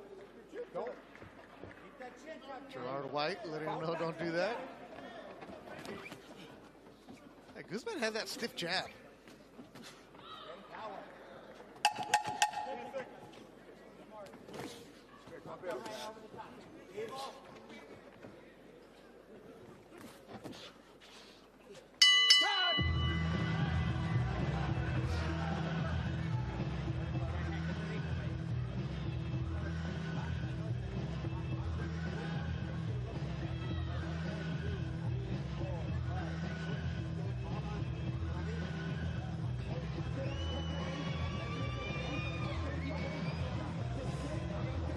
Right here, Guzman landing a nice power jab. Rodriguez was being busy, but Guzman was staying patient, looking for that big counter shot. And it's coming up right there, nice left hook, and he walks in that big right hand. And props to Rodriguez, he took that shot well, following up with the big left hook. So I think Rodriguez was busy in the round, but Guzman was the one that landed the more bigger shots.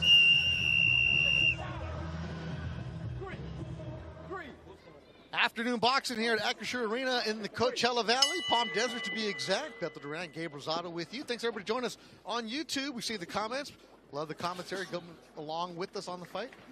At 5 o'clock Pacific, though, you will need the DAZN app. I know I sound like a broken record, but we're reminding you, DAZN is what you need at 5 o'clock, and that's where Caden Griffiths opens up the broadcast. Still got Scrappy Ramirez coming up next. Third round action scheduled for 8. Overhand right, body work from Guzman in orange.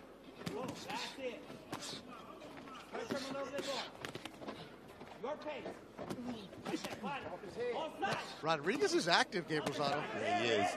And the thing is this, it's volume against the more precise punches. Guzman is landing the bigger shots, but Rodriguez has the more volume. So it's what do you like as a judge? And the power, obviously, we're looking at right now is on the side of Guzman. For sure. It's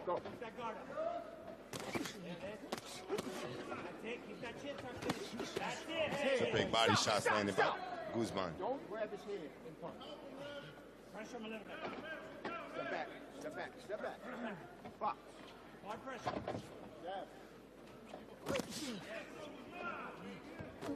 Overhand right from Guzman.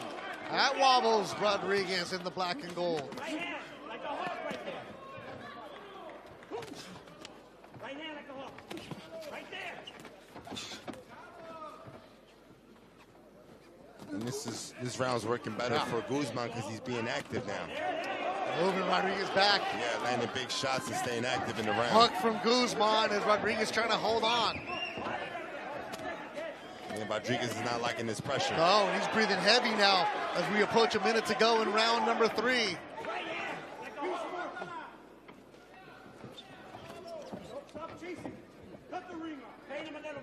Near the corner of Guzman, cut the ring off, don't chase him. Yeah, Rodriguez don't know how to react to the pressure now. Staying here with big shots. Guzman starting to load up on those shots. It was a nice body shot right there with Guzman. Left hook to the liver. Blood from the mouth of Rodriguez. Snapping hook from Guzman. Jab. When he's moving back, use your jab.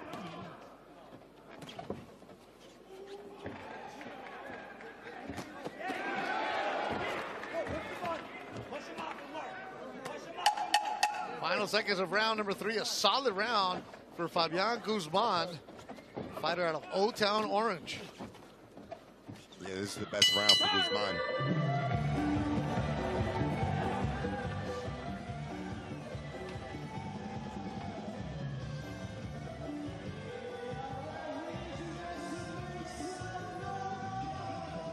Yeah, right here, Guzman walking his man down. Nice right to the body, setting up his big body shots, and then following up top. Landing that big overhand right. Rodriguez took some punishment in that round. Big body blows right there.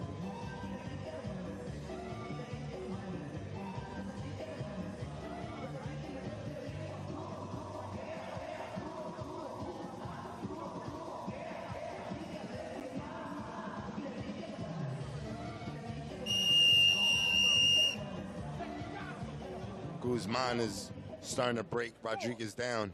Let's see if he keeps the momentum in his round. I like the activity from that last round by Guzman. No, Guzman didn't like his performances last time out where he went 8 rounds. Probably a fight that he made harder than it should have been. But you learned something from that. And I think there's new wrinkles to his game now. Yeah. He's setting up punches more body work too. from what we've been accustomed to seeing.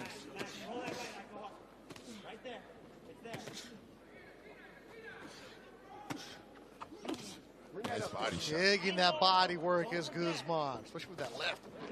Snapping back that jab. And one thing Rodriguez is doing, he keeps getting warned for, is he's grabbing the back of Guzman's head, and it's a dangerous thing to do. And Gerard White, the referee, right on it.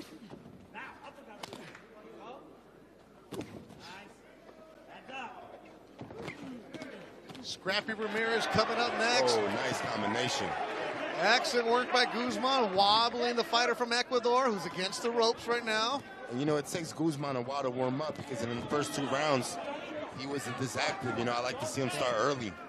He's picking up the pace here in the 3rd or the 4th round.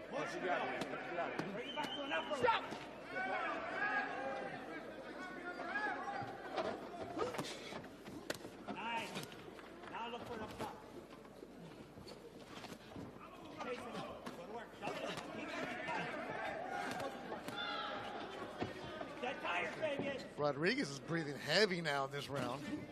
Yeah, Guzman is breaking him down with that pressure. Fighter from Ecuador, blood in his mouth. And Guzman switches up his combinations good, you know. He'll throw 2 to the body and finish up top. It's a good set of shots. Nice head roll right there by Guzman. Good combination from Guzman. Body work again.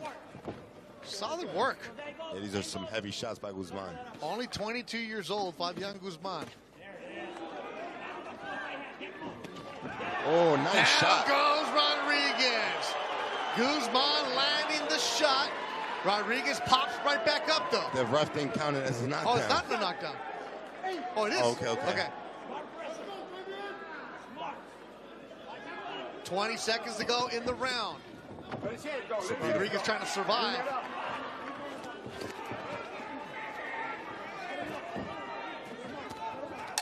Oh, nice uppercut right there by Guzman.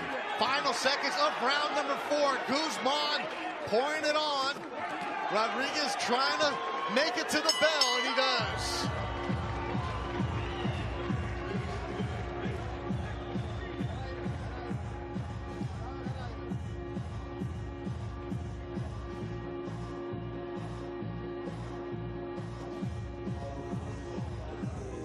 Man, solid round for Guzman.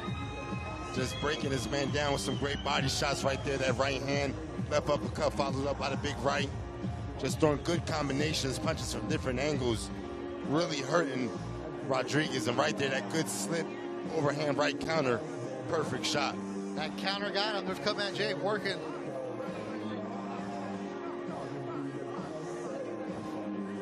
Andre Ordonez says, Guzman reminds me of Munguia. It's a good observation because he's been in Munguia camp a couple of times. So he's picked up a couple of things from Munguia over the years when Munguia was having camp in Big Bear. So Guzman would go up there and work with Jaime Munguia. Round number 5. Guzman right away goes to the body.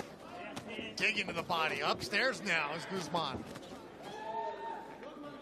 The referee's keeping a close eye on Rodriguez. Stop! The most punishments he's taken in his career. Because I'll ask, have you ever been, or actually a trainer, like, you've been hurt? He's like, nah, we've been good.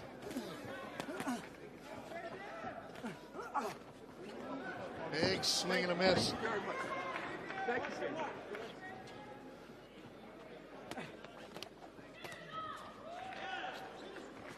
Right, Gabe, you started calling it. Guzman was going to have to break down Rodriguez. He's starting to do that now.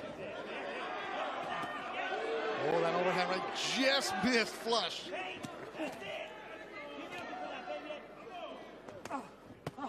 Good hook from Rodriguez.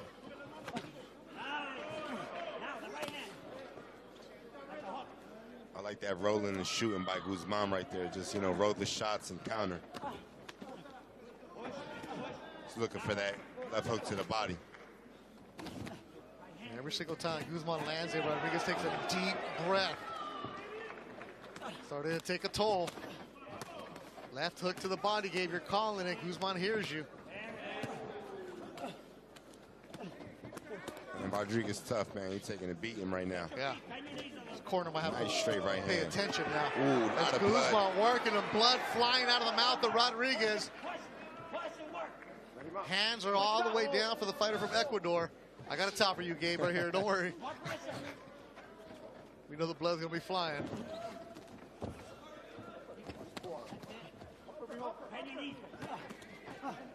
A minute to go. Seems like an eternity for Rodriguez. And there's a lot of punishment being inflicted by Fabian Guzman. Chasing down Rodriguez, not letting him get away. Attacking the body, Guzman. Rodriguez like just trying to is survive. Guzman is not letting Rodriguez breathe, man. And this is what you got to do when you got a guy hurt.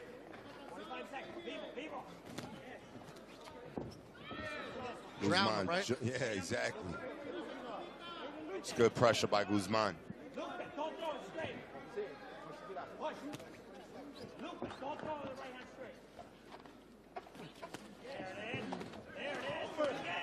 Hook from Guzman, snapping back the head of the fighter from Ecuador. A lot of punishment. If you're the corner of Rodriguez and trainer / brother, you have to make a decision soon. There's nothing coming back from Rodriguez.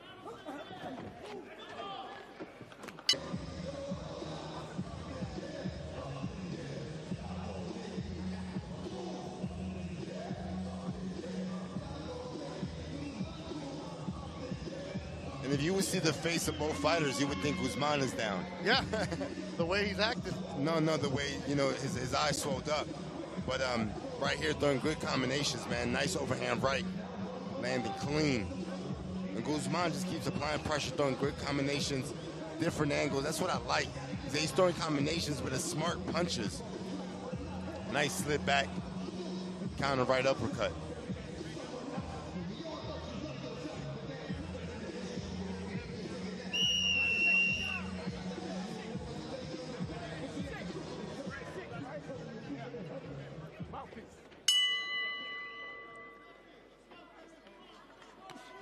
The swelling you're talking about, the right eye of Guzman. Yeah, you know, Guzman, he's the one with the bruises, and as much as Rodriguez is getting hit, his face looks pretty smooth. Yeah, because it's the body work that Rodriguez has been absorbing. Yeah, it's just the genetics, man. Some guys don't bruise. Fabian Guzman also spars Golden Boys Eric Priest and Jordan Panthen. He's been getting work with them. Could be fight down the road, maybe. Man, Rodriguez is tough. There's some solid pressure right here by Guzman. Nice solid pressure.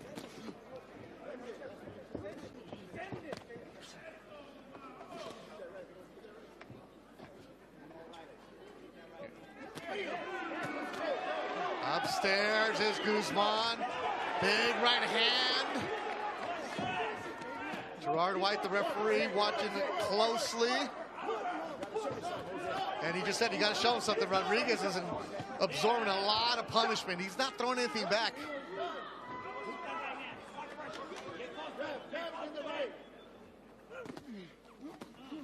There's that body work from Guzman. Off his head. Stop.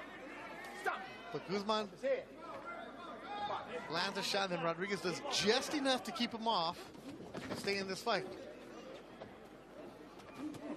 Ooh. Big right, big left from Guzman. Rodriguez wears it. He's in the corner, bad spot. You can hear the thudding punches from Guzman. Rodriguez is a tough man. And you know, another thing, Guzman is doing a good job cutting off the ring because he takes Rodriguez from corner to corner.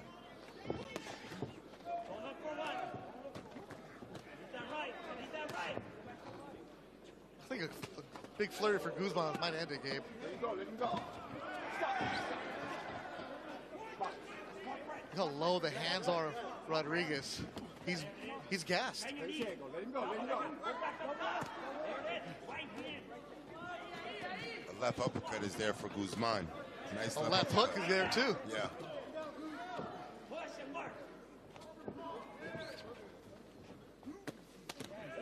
Thought Body shots from Guzman. Oh, man. It's just a one-sided beatdown, and it's over. Gerard White saves the fighter. Fabian Guzman gets the 6th-round stoppage, and he looked at you, Gabe, and he just moves his head like, nah. Gets a stoppage and not happy about it. I let him know it was a good fight. He applied good pressure.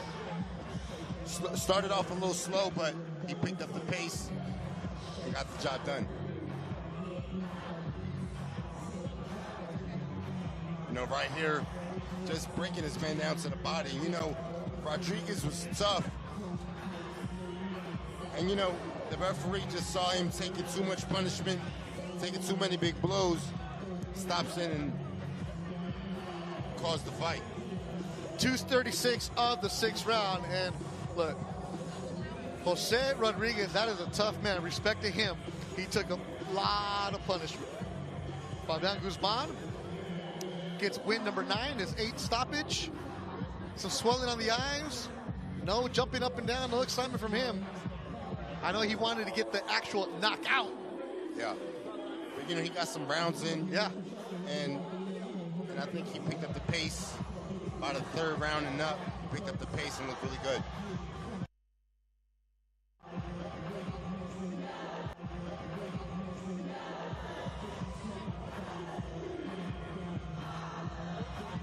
Good stoppage because there was nothing coming back from Rodriguez. The corner didn't fight. Rodriguez still shaking his head. Tough, tough dude. Mark Frano, make it official.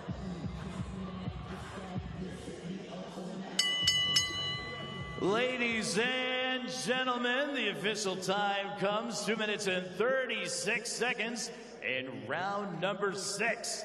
Your winner by knockout and still undefeated from Orange, California, Fabian Guzman.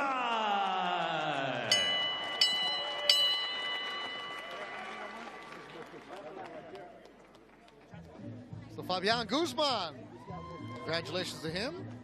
Good work. Those 8 rounds his last fight, 6 rounds this time. The progression of a young fighter, only 22 years old. So 2 fights done, 1 more to go here on YouTube. Ricardo Rubalcaba. Ricky got the decision. Guzman gets the stoppage. And what will happen in our next fight between Scrappy Ramirez and former champion Byron Rojas? That's still to come.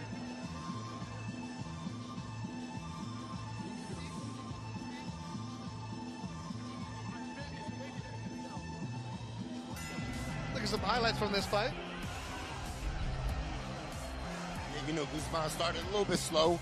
Rodriguez was active, then combinations go. But then once Guzman warmed up, he just started walking his man down, attacking the body, breaking him down. Nice left hook up top. Big right hand, and you know, it was just a matter of time for him to start breaking down Rodriguez, hurting him right there with that overhand right, applying pressure, good body work, both sides coming up top, cleaning up with the left hook. And right here, he clips him with that big counter right. I believe it was the knockdown was in the fifth or 4th round. Yeah, just Guzman taking control.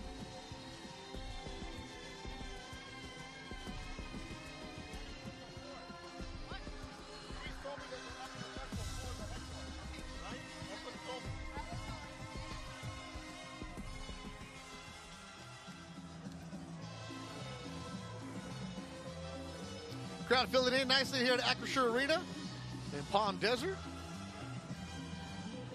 It's cold, Beto. We are on top of a hockey rink, Gabe Rosado, home of the Coachella Valley Firebirds, an affiliate of the Seattle Kraken. So if you're coming to the fights tonight, if you're on your way, bring a sweater or bring your Scully. For sure. Make sure you put some boots on. Yes. Because yeah, we are literally on top of the ice. Yeah. So if you're going to be in the stands, you'll be fine right now. Panthen Prelims alongside Gabe Rosado and you hanging out here on YouTube. Appreciate all the comments that come through on the YouTube. We're checking it out all the time. We're here for you. Got one more fight here for free here on YouTube with Scrappy Ramirez and Byron Rojas. All kinds of good action here on Golden Boy.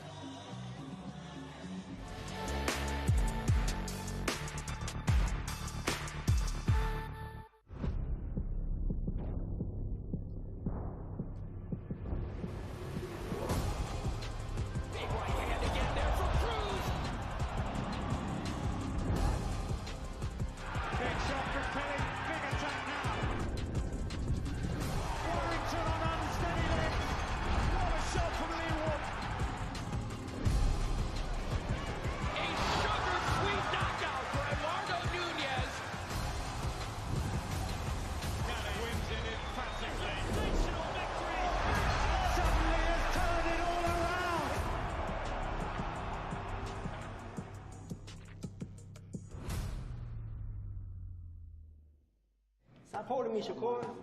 Stop holding me, Shakur. Stop holding me. You stop for 1 second, bro? No, Shakur, I can't stop. My titles are on the line. My legacy on the line.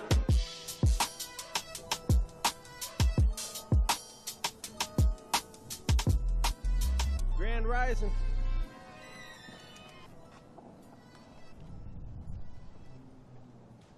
I always think about fooling around, like jokingly, because that's how I get my fun out of this. You get to have fun, and you joke around and stuff, you know, because people take this too serious too. You can't take it serious, then you don't love it. When you were a little kid, did you imagine yourself where you are now, man? Yeah, but only as a little kid, man. You only imagine it, right? But to live it now is like, it's definitely, it's awesome. It's pretty cool. Turn your dreams into reality. It's a real thing.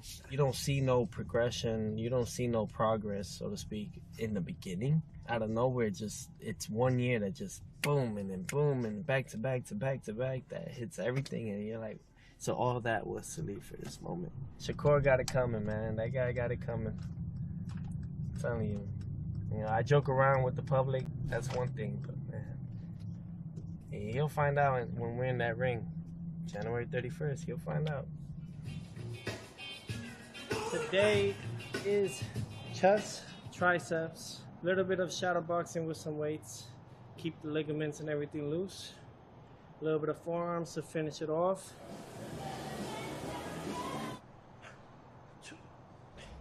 Nothing too intense like others. We don't need that. Later today, we're gonna go boxing, but prior to that, we're gonna go recover. Go see Dr. Dennis in Miami Lakes. Head over there, go get readjusted. Just keeping that grind, steady grind. We be in Shakur? Yeah, that's Teofimo right there. That's Takeover bobblehead. Yeah, he agrees with me. Here comes a shot, and there's the opening goal. He's able to shoot the gap, he makes a play. Took another look at there when he was sat on the rope, he didn't see it coming.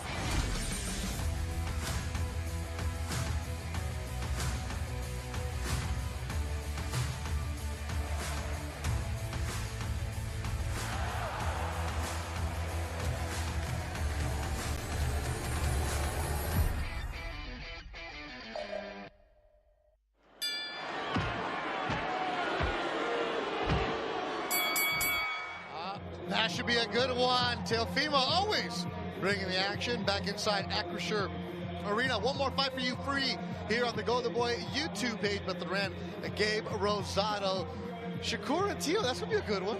Good fight. Yeah. Yeah, that's a really good fight, man. Two shy guys, right? Yeah, man. It'll be interesting. We still got 5 more fights for you here at Acrisure Arena. It'll be live on DAZN at 5 o'clock Pacific time, but one more for you on Golden Boy. One of the fights that you're going to see on DAZN is a rematch between Manny Flores and Jorge Chavez, a fight that ended in a majority draw back in July. Gabe and I were on the call for that one, and we both thought that Chavez slightly edged it, but the judges had it a majority draw. But I can see either way, and let's look at some of the highlights from that fight that we had in July. It came out quick, early. It was a good one, action-packed right away, Gabe.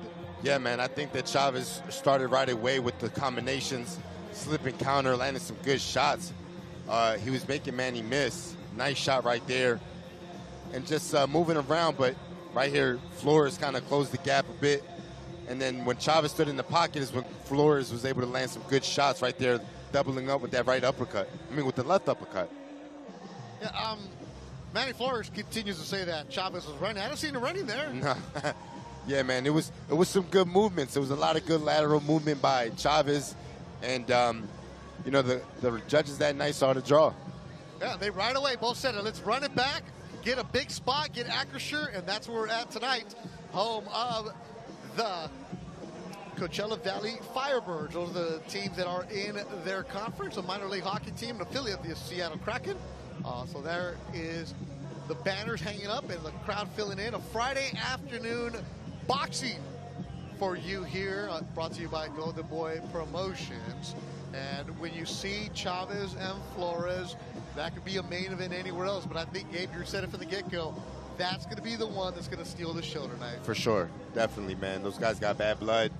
And it's always good to see a rematch with guys that got beef. I just like the fact that they had the rematch immediately, too. Oh, yeah, for sure. Definitely. You know, that kind of fight, you have to run it back right away. Yeah, one of the things that Golden Boy has been doing is the development series, Golden Boy Fight Night, that we usually have on Thursday nights. And it's a chance to give these young fighters an opportunity to get exposure, but also fight the bigger opportunities and to keep going. And eventually you're going to see them in a bigger set down. And you see fighters that are continuing to grow. And a couple of them we're going to see on DAZN is Kaden Griffiths and Joel Iriarte. Opportunity for them to get bigger and bigger. And I always tell these kids, you want to be on the show with Mannix and Mora and Rosado and Todd Grisham, because that means you're taking steps bigger and bigger to be the main star every night. Absolutely. You know, and Griffith, he's earned this spot to you know, show his skills, man. The kid, he's one of my favorite guys coming up, one of my favorite prospects, man. So I think the kid has a great talent, and he has a great team. The Diaz brothers are moving him great. Yeah, so there's 5 fights starting at 5 o'clock Pacific. Let's give you the entire fight card of what you're going to see. We talked about Kaden Griffiths taking on Lester Espino. Ruslan Abdullayev, a fantastic prospect out of Uzbekistan, taking on Eduardo Abreu from Uruguay, a tough fighter. And then Joel Iriarte, mentioned him, against Jire de los Santos from Westaco, Texas. Of course, the co-feature Manny Flores, Jorge Chavez, Raul Curiel taking on Jordan Panthen. Panthen was originally supposed to be fighting right now. He was supposed to fight on the YouTube portion. Alexis Rocha had to withdraw with health issues, and Panthen and Curiel mixing it up, and they're going to be fighting in the middleweight division. So big opportunity for Panthen to open up some eyes. And bigger purse, too. That always helps when you get the big money. Sure. But for Panthen, if he loses, okay, he was only supposed to fight somebody like Curiel. But if he wins, oh my goodness, how many things can change. But there's also something to say, the style and the way that he fights, it could be big for him. No, for sure, man. It's a fight it's a great opportunity for him.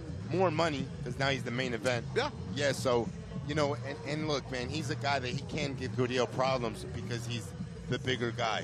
You know what I mean? And Curiel is not used to fighting the bigger guys, especially with the small gloves. You might spar bigger guys, but it's a different ball game when you put the 10-ounce gloves on. Oh, that's what you were saying, right? At 47, yeah, 8-ounce gloves. 8-ounce gloves. Once you move above that, 10-ounce. 10-ounce gloves. You know what I mean? And so for Curiel, it's going to be a big difference wearing bigger size gloves.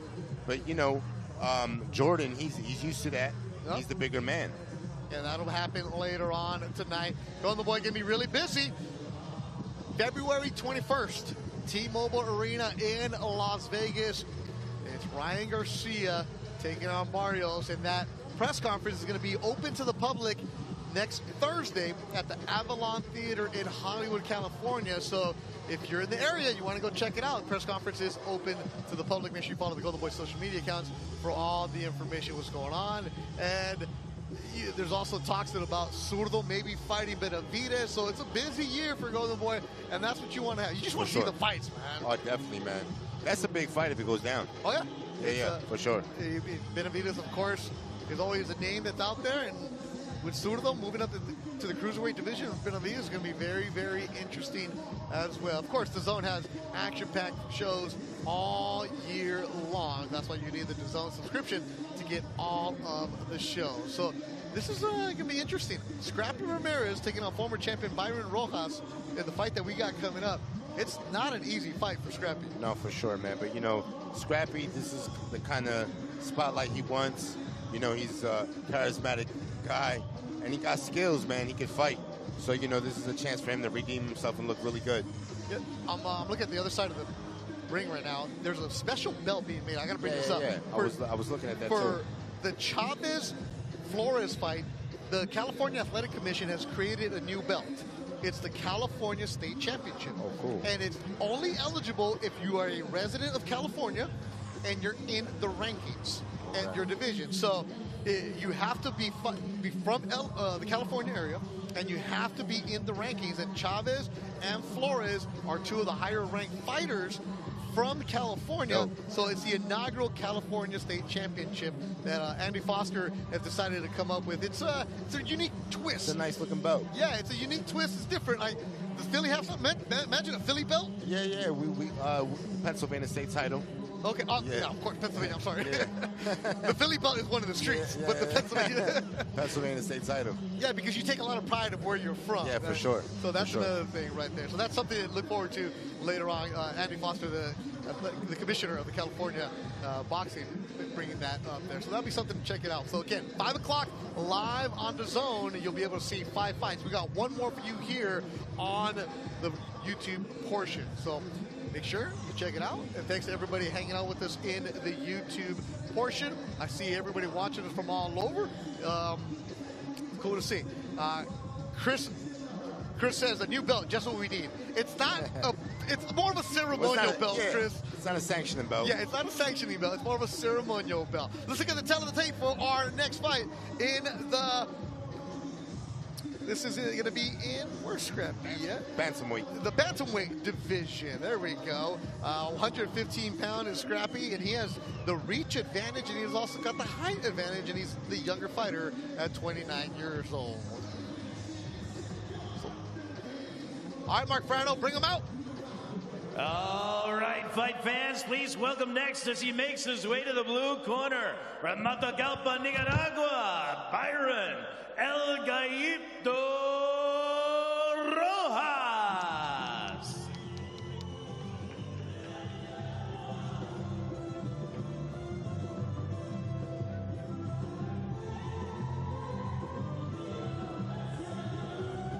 From Nicaragua, Matagalpa, Nicaragua, but now living and training in Holland, Michigan, Byron Rojas. Eli Piquet, his trainer, also runs the gym that he's at. Hernan Campos, Tomas Amaro in his corner.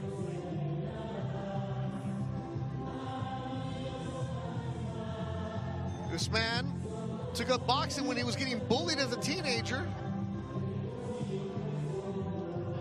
And he started his pro career. He had 3 draws in his first 10 fights. He also lost by a couple by split decisions. They got really going.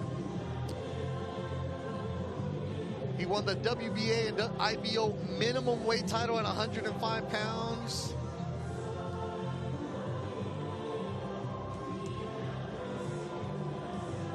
Also fought knockout CP Freshmart back in 2016.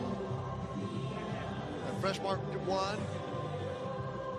And now, fight fans, it's scrap season. Making his way to the red corner from Los Angeles, he is John Scrappy Ramirez.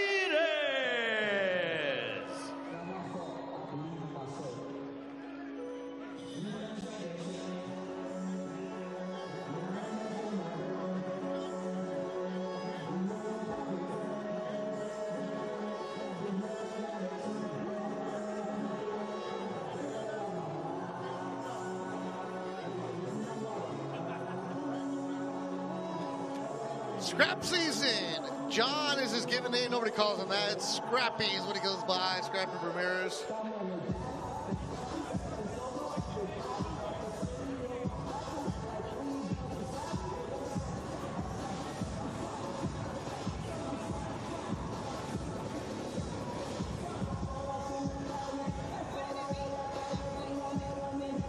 He's charismatic, enjoys the show. Says, got to get your popcorn ready. 15-1, 10 KOs.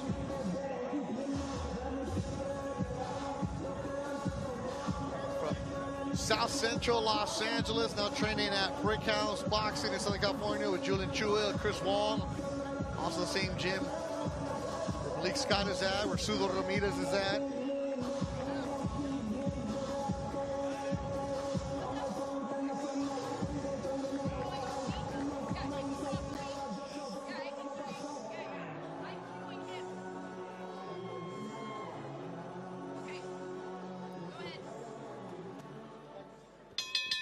Ladies and gentlemen, the action continues from Palm Desert, California and Acrisure Arena. This is Golden Boy Boxing on YouTube.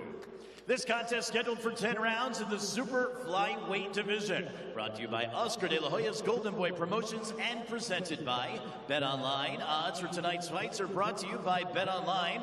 Wild Casino, America's most trusted online casino. Let's get wild. And Riyadh Season. The judges scoring this contest are Rudy Barragan, Carla Caiz, and Pam Hayashiba. And controlling the action at the sound of the bell, the referee in charge is Ray Corona. Introducing first, fighting out of the blue corner, he weighed in at 114.4 pounds. As a professional, he has 29 victories, 5 defeats, 3 draws, 2 no contests, and 12 wins coming by way of knockout. He wears blue camouflage this evening, trimmed in white, and hails from Matagalpa, Nicaragua. Now living, training, and fighting out of Holland, Michigan. Ladies and gentlemen, please welcome Byron El Gallito Rojas. His opponent fights out of the red corner. He weighed in at an even and ready 115 pounds. As a professional, his impressive record stands with 15 victories, 1 defeat, 9 wins coming by way of knockout. He wears burgundy this evening and hails from Los Angeles, California. Please welcome the reigning WBA Continental, NABA Intercontinental, and NABF Super Flyweight Champion, John Scrappy Ramirez.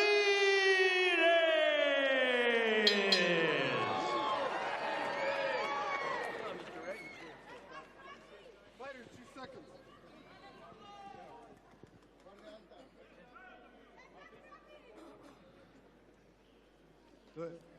Right here, nothing below there. Aquí está bien. You want to touch gloves? Do it now. God bless.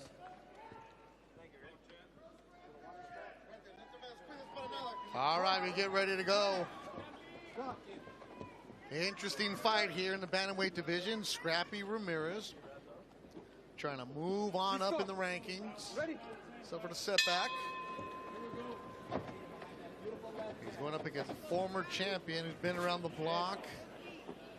Scrappy suffering his only loss to David Jimenez from Costa Rica. That was on the Ryan Devin Haney card last 2024. Scrappy started his pro career in 2020, working his way up. He's like part of Team Zurdo. He's always around them. He's gotten better as a pro boxer. They didn't start boxing until he was out of high school. He was actually a football player in high school. He was a running back. Very athletic. Walked into a gym, went to Wild Card. So, as you always say, off limited amateur background, so learning on the go. He's going up against Byron Rojas, who was a champion at 105 pounds. That was 10 pounds ago. Interesting how this one works out. El Gallito from Matagalpa, Nicaragua. Hasn't been back to his country since 2018. Now lives in Michigan. He was very, very confident. Was Rojas talking to him, said, I've been around the world. The experiences that I have, he doesn't have any of that. Well, what he does have is a good jab, and he's using it.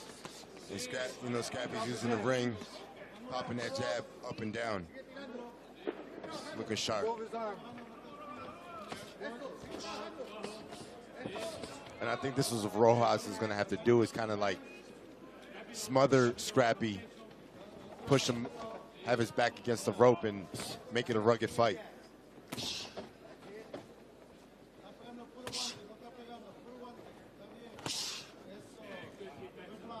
Scrappy's calmed down the last couple of years. He used to come out like a Tasmanian devil at times.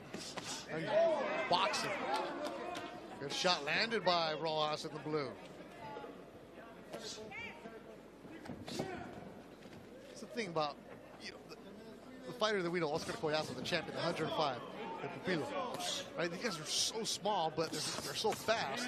You always wonder how the power would translate as they move up in weight. And that's the question we're going to have for Rojas. Nice jab right there by Scrappy. And I think this is going to be Scrappy's strategy the entire fight, is keeping that distance and keeping the jab busy. Good opening round. Scheduled for 10. Our final fight here on YouTube. At the top of the hour, you'll need DAZN.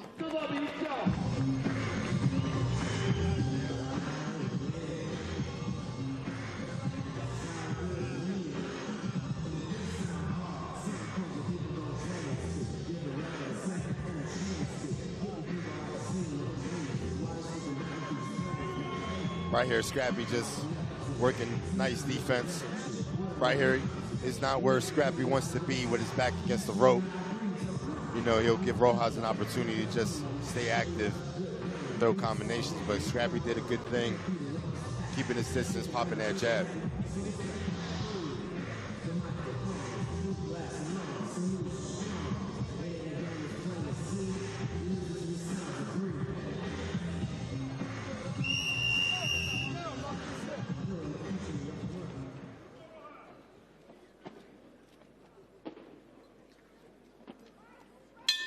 Second round of action coming your way. Definitely a step up for Scrappy against the experience that he's going to have. But he's an interesting young man, Scrappy. He's very smart. He obviously at the Brick House Gym with Jillian Chua, he learns a lot. A lot of the XM fighters are in there, but he'll go different places, get different experiences, try to learn from different people. Rojas just bringing it to him. And I think that's what Rojas needs to do, is just close the gap, walk him down with a double jab, and just smother Scrappy, fight him in the inside.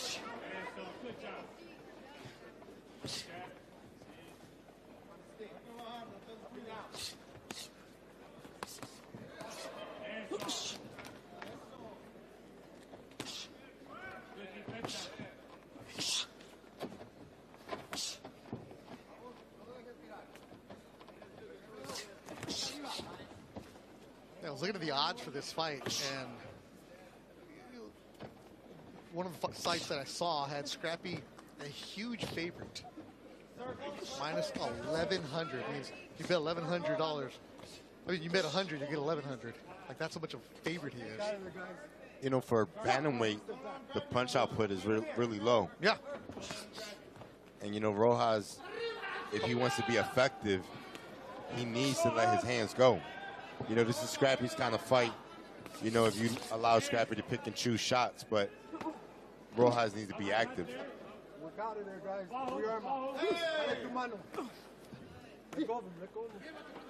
Rojas, the veteran, holding on. Scrappy holding on. Ray Corona, the referee, finally breaks him up. Yeah, this isn't usually the style you get from bantamweights. Yeah, bantamweights is usually nonstop. Good shot landed by Scrappy upstairs.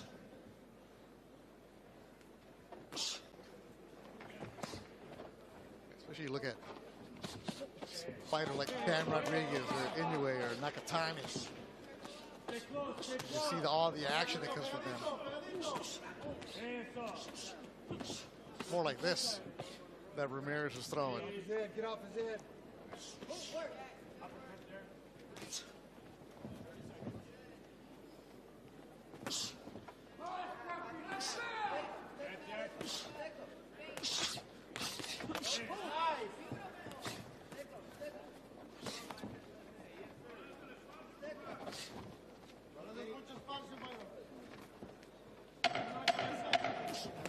bell, the bell.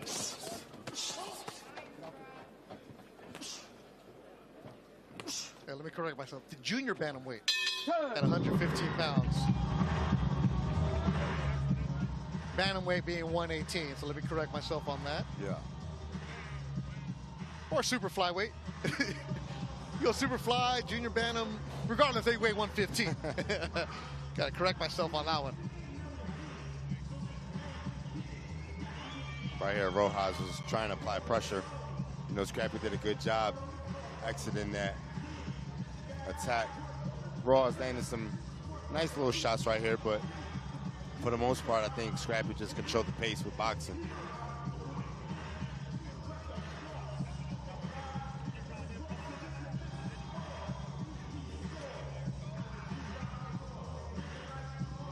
You see Julian Chua, the trainer.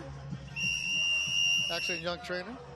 Got to start a wild card. This is the last fight you'll see for free here on YouTube. At the top of the hour, you'll need DAZN. And if you're coming to the fights, we've said it a couple times, it's cold in the building. It's a hockey arena. So bring your jacket. Might be 85 outside, but no. Rojas bringing pressure in the blue. Scrappy back against the ropes. Scrappy holding and moving around.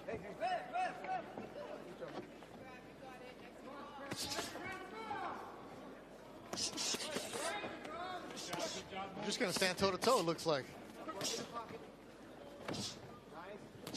Rojas living in Holland, Michigan, the western part of the state.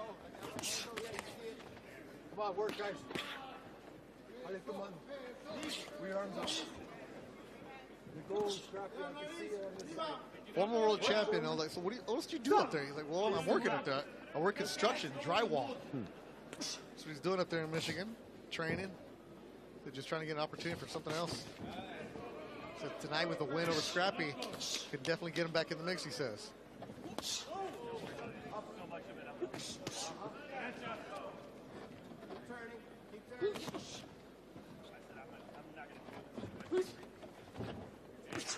Come on, pull your arm out. Hey, mano. Let's go work, guys. Stop! Take a step back.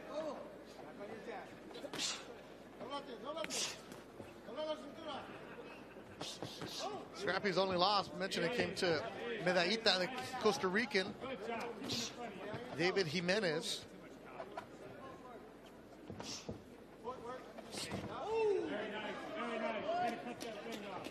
And Rojas, Gabe, looks like he's getting more and more confident.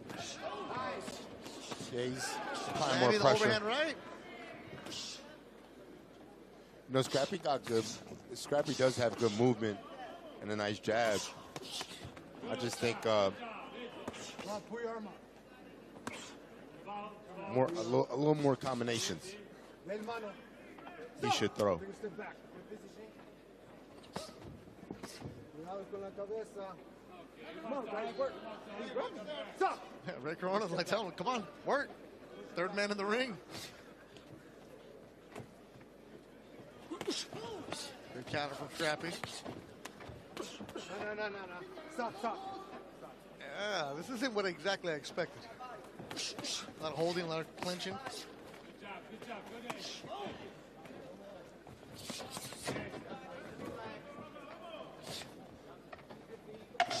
10 seconds to go in round number 3. Scheduled for 10. These two are trying to figure each other out at Acrisure Arena in Palm Desert, California.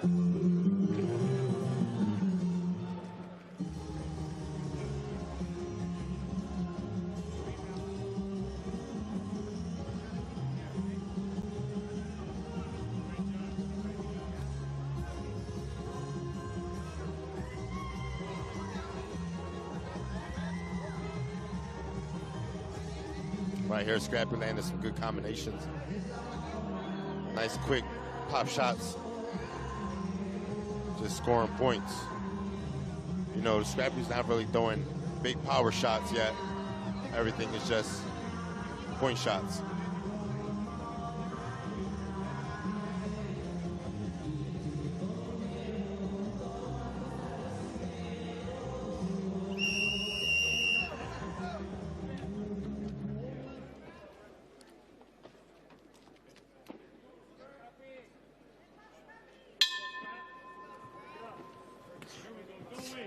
Round number 4.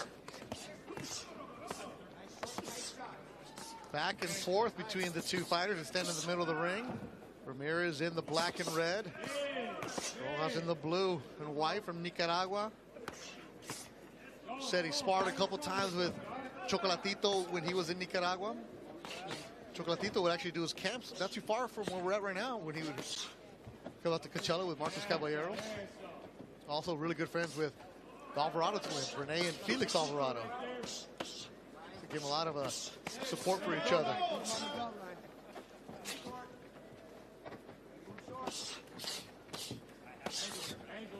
Man, neither fighter's going to take a step back. It's more like it. Yeah. So how do you gain control, Gabe? Whoever makes the other guy miss, you want to roll in between the shots, slip the shots, and counter back. Both guys doing good work right there in the inside.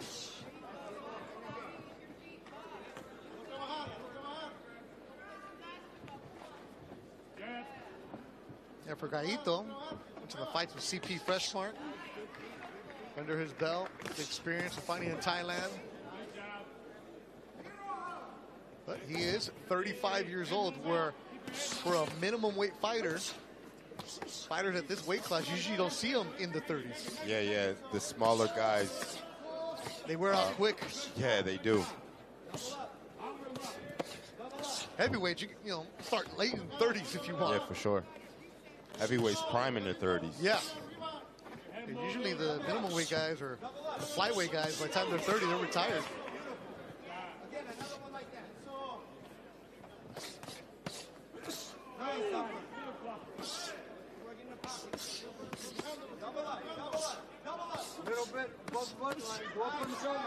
Back and forth. There we go. Good action.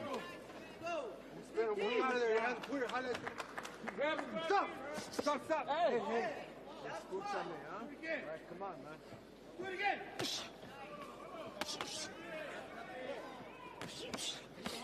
Man, stand right in the middle and trade. With 30 seconds to go in round number 4. It's interesting to me that Scrappy would stay in the pocket with him like that, even though Scrappy was doing some good work. But, you know, he gives Rojas an opportunity to land some shots. So more of this is what Scrappy should be doing? Yeah, you know. Keep it the distance? Yeah, he's dominating the fight when he keeps it on distance. I mean, obviously, the toe-to-toe action is more pleasing for the fans. Zurdo Ramirez is here to the left, watching Scrappy.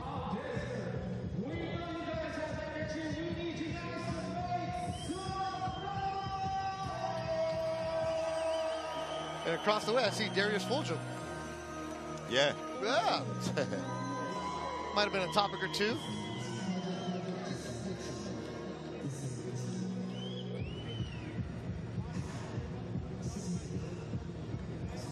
Good inside work right here. Good body shot. I mean, both guys landed some good body work.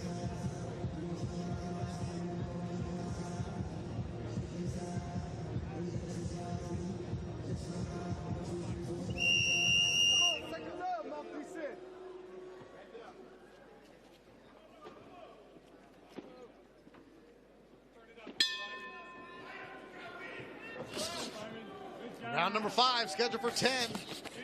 Our final fight here on the YouTube portion. Coming out quick. There we go. That's what you want to see, that kind of action. You know, the thing is, right, for Scrappy to box on the outside, you know, I feel that he does dominate the fight. But at the same time, if you want people to see you and you want to be entertaining, then you kind of got to do what Scrappy's doing right now. You know, mix it up. You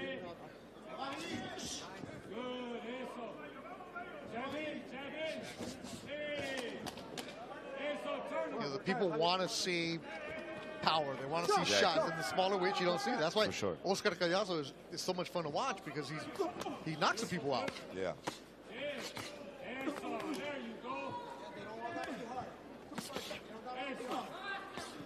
Good back and forth. Has been the entire fight. Rojas will not back down, neither will Ramirez. Those might be a little low, and Ray Corona telling him to bring him up.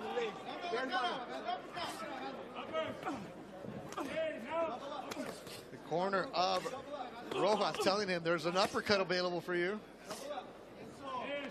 As he's leaning on Scrappy. El Byron from Nicaragua.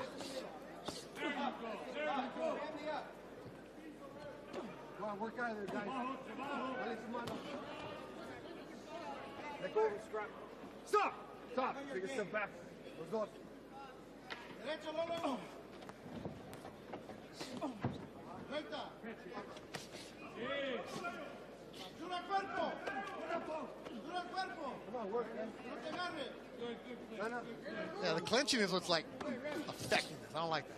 Yeah, I think the clinching is a little coming more from Rojas. Yeah, it's definitely Rojas doing it. Yeah, Scrappy's landing some really good body shots. And I think it's slowing Rojas down.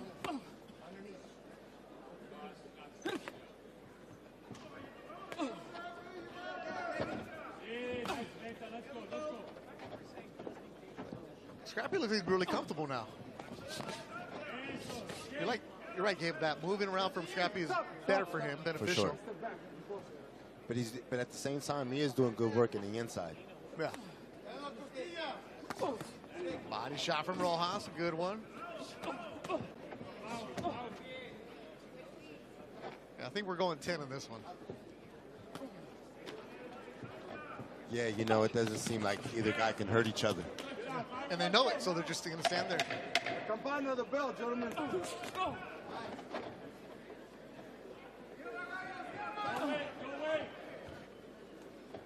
And done with 5. And a little tag team. Whoop, there it is. Somebody found their dad's playlist. What's up with your podcast, man? I haven't seen an episode lately. Yeah, man. I'm going to get it back and going. Okay. I know you've been busy. Did a lot of things. No, Migayo's still going. Yeah, you and Abner Marios, good stuff. Sure.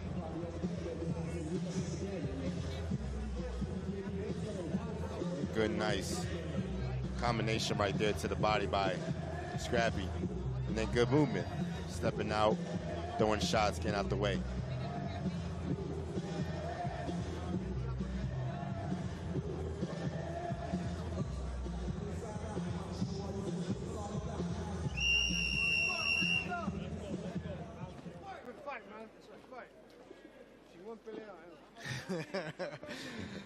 Red Corona let him know he's enjoying the fight in English and Spanish. But now it's getting to the point where somebody needs to separate.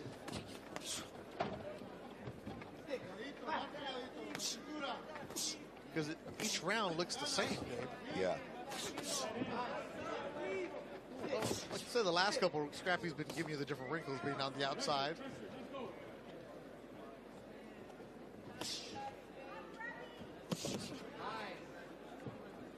Top of the hour. You'll have 5 fights coming your way on DAZN. It opens up with Caden Griffiths. Do not miss that talented 19-year-old. Your old friend Beck the Bully just showed up.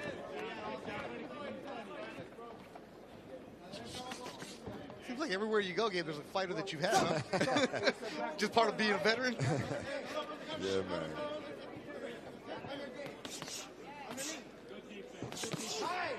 The shots landed. Good move by Ramirez. Scrappy bouncing around on the toes.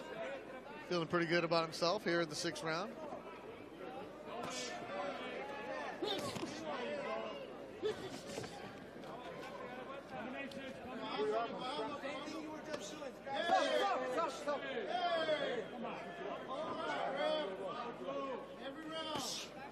Ray Corona warning Scrappy about low blows. He's working right on the hip, though, is Scrappy. Put your arm on, strap. Stop! Stop. Hey, take your socks back. Get it back. Back on your feet. Up and down. That's it. Underneath. When you're Ramirez and you're trying to climb, and he said that the aspiration is fighting for a title one day.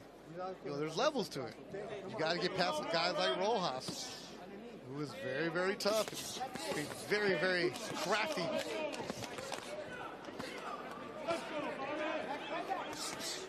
Combination from Ramirez, and Rojas just does not move back.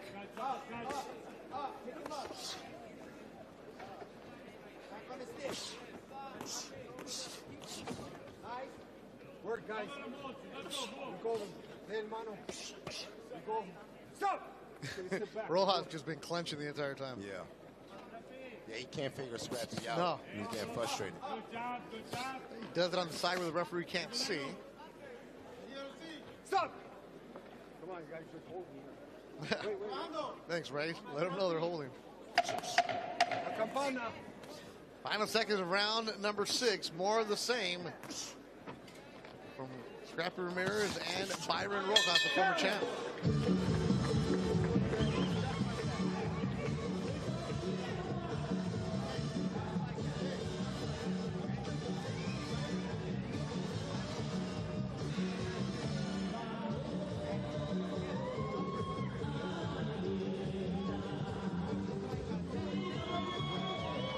Highlights from round 6. Great job by our replay crew and everybody in the production truck. Excellent work, LA36. Love working with you guys. Top of the class.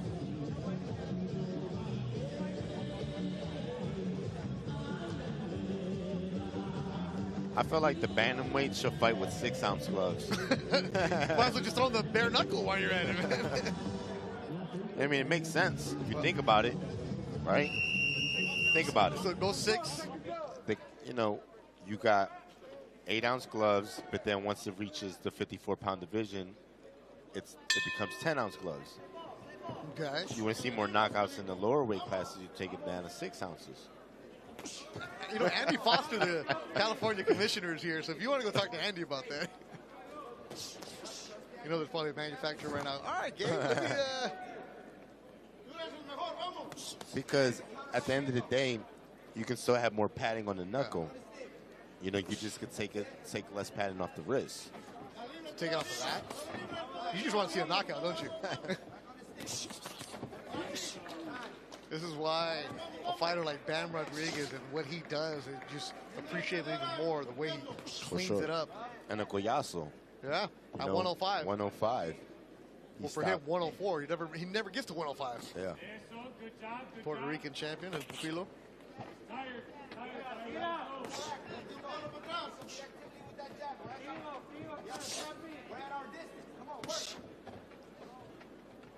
Soon as they're yelling instructions from the side.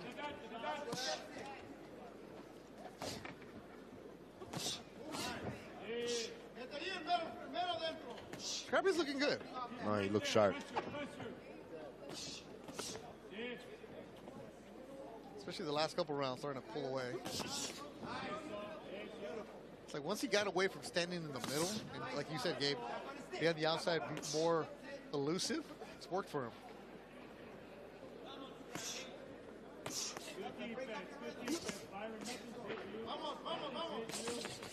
But Rojas comes back every single time. Like does the former champion Byron Rojas have enough?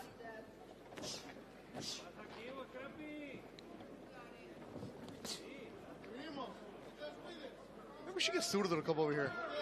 Have instructions for him. Because he's over there just yelling, Scrappy, Scrappy. I heard him. He said more active. Get more active. Yeah, Suda's locked in. It's like his best friend is like Scrappy.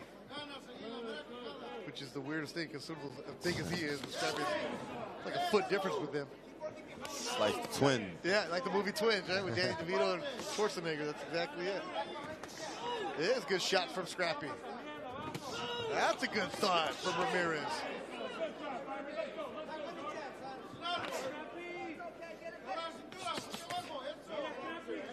There's Rojas answering with the combinations. All right, here we go.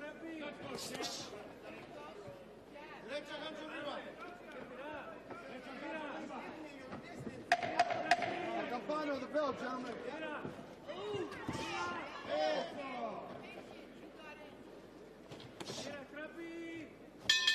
Done with 7.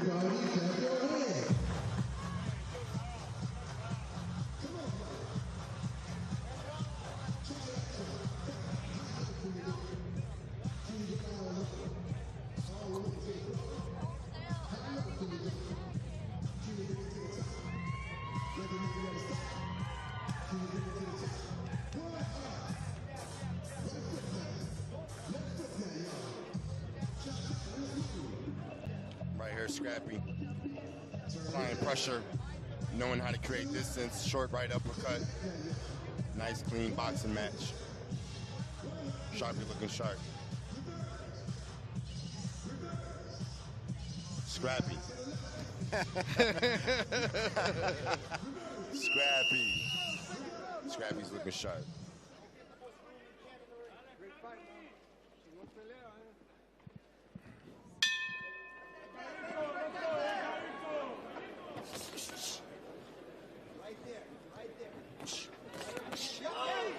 Round number 8. It feels like Ramirez is starting to pull away.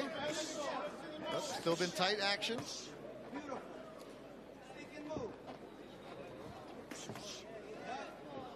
Five fights coming up on DAZN. I'm looking at Mora, Mannix, and Grisham doing the rehearsal right now. That'll start at 5 o'clock.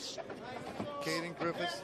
Also Ruslan Abdullayev, Joel Iriarte in a grudge match, rematch between Manny Flores and Jorge Chavez. And then in the main event, Raul Curiel and Jordan Panthen, who's stepping in for Alexis Rocha, who was hospitalized and had to withdraw from the fight.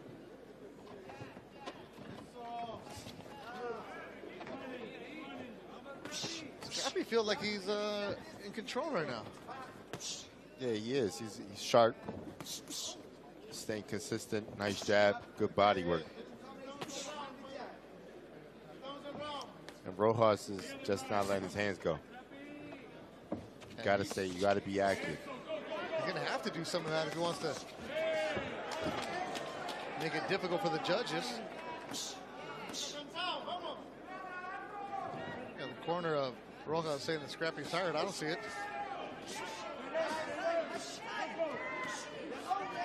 Good back and forth against the ropes is Ramirez. It's off of the ropes. Has a little smirk for Rojas.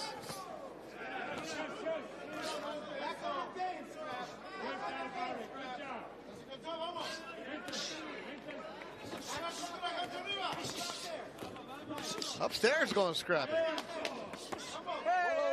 Low blows. And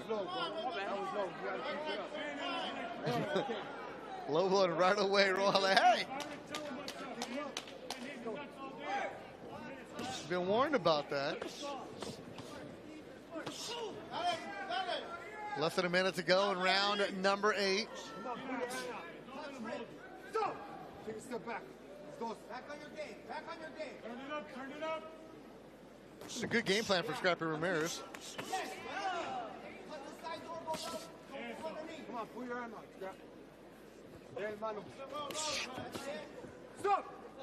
Hold to your hold and stop.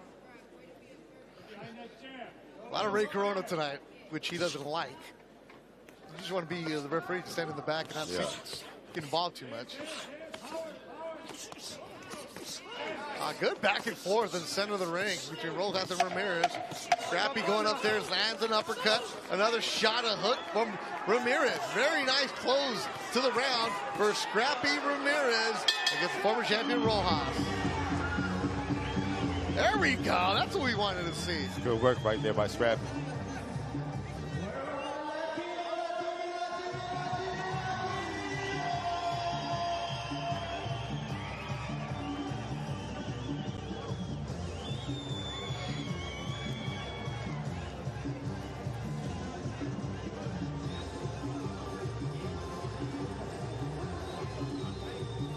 Right here, some good inside work. Scrappy working well with his back against the rope. And right here, closing around, nice combination. Landing some really good shots, nice counter, big right uppercuts. Nice way to close the round for Scrappy.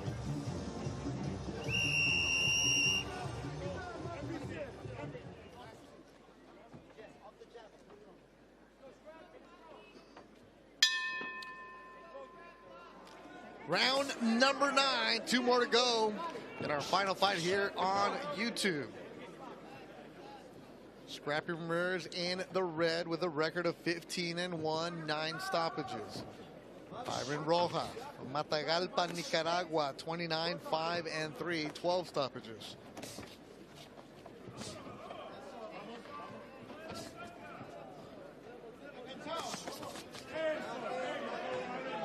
If you're Rojas, you need to step on it, right? No, for sure.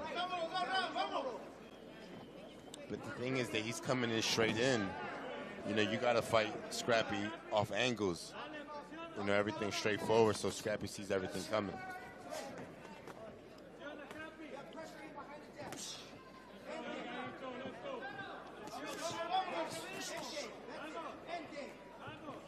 Scrappy on the back has, right on his spine, a tattoo that says, "I chose this life."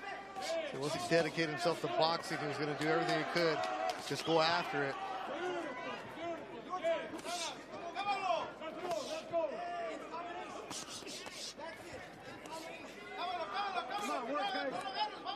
Neither fighter has that eraser punching power. And you can see Rojas at the age of 35 slowing down here in the 9th round.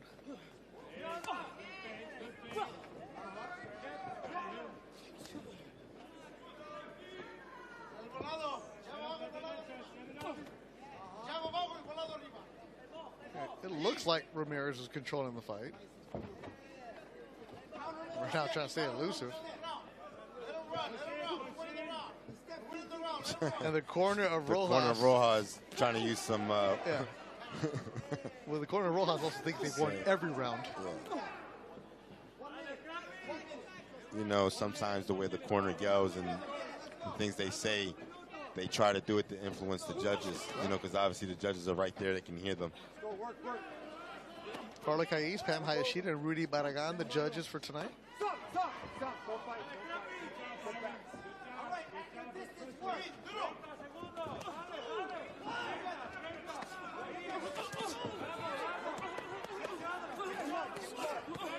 Good toe-to-toe right there.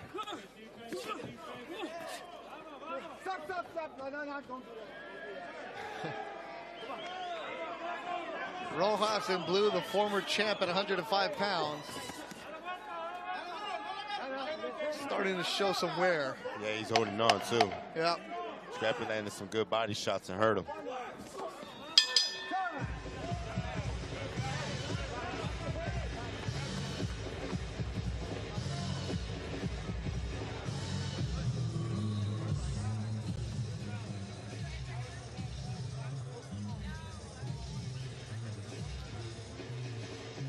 All right, so looking at the comments in the YouTube,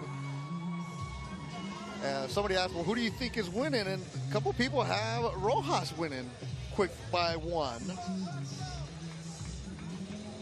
I mean, I think... You never know. You never know. I think Scrappy's in control.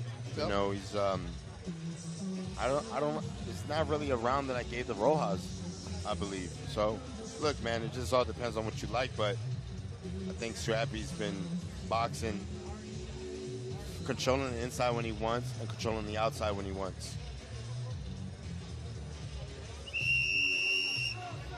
I think the only time it becomes a fight is when Scrappy makes the decision to stay in the pocket.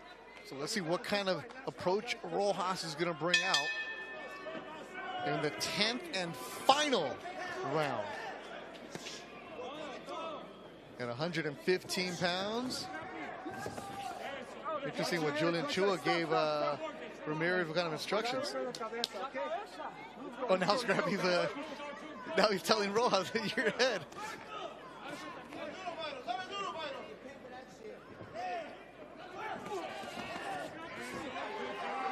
Interesting how Scrappy closes the show, though. Like, does he go for it? Well, he looks like it. And I mean, he's walking his man down.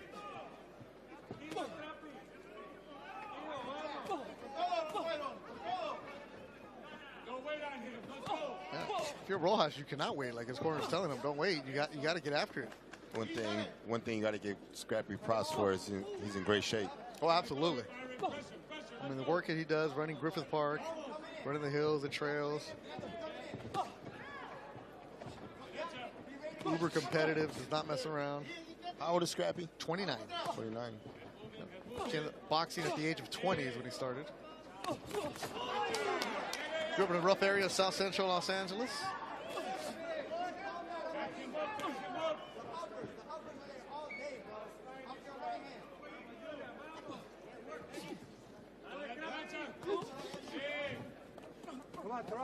Even his girlfriend's a fighter. She's got some pro fights underneath her belt.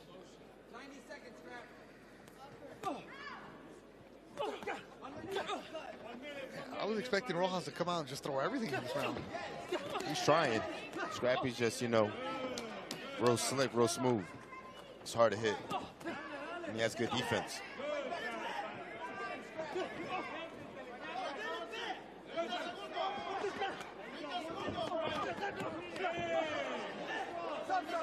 A minute to go in the fight. And Scrappy pushes Rojas down. Scrappy's right on it, right on him. And now it's getting rugged.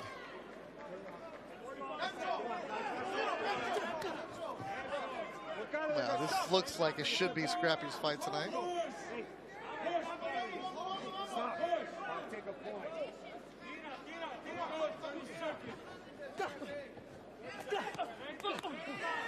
Good outing for Scrappy. That was a nice right uppercut, left hook by Scrappy. He hurt Rojas. Yeah. Rojas got on the bicycle as soon as he got hit with that shot. One of the hardest shot he's landed tonight. Yeah, that was a nice shot by Scrappy. And Rojas is holding. Yes, he is. It's Rojas the one. Yeah, Rojas, he's been clenching most of the fight. Rojas got a good team. Eli Paquette does a good job with him. And he's slick how he does it. He throws a combination and he grabs. Final seconds of the fight, and it's over. Go to the judges' scorecards. Thanks everybody that watched us on YouTube. Appreciate the commentary. As always, thank you so much. And this was our last fight on YouTube. Top of the hour, you need DAZN. Get the DAZN app to see 5 fights. It opens up with Caden Griffiths.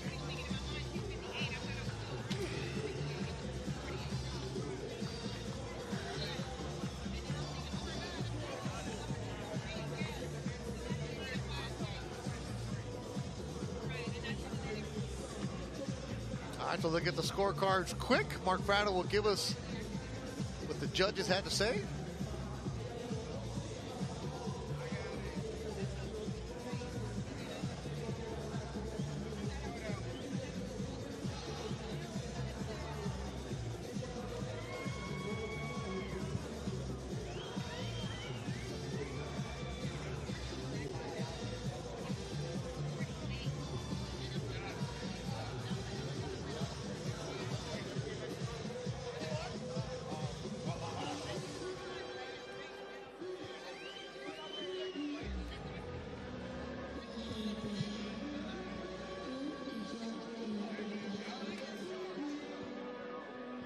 Mark Frado, our ring announcer, getting the final numbers.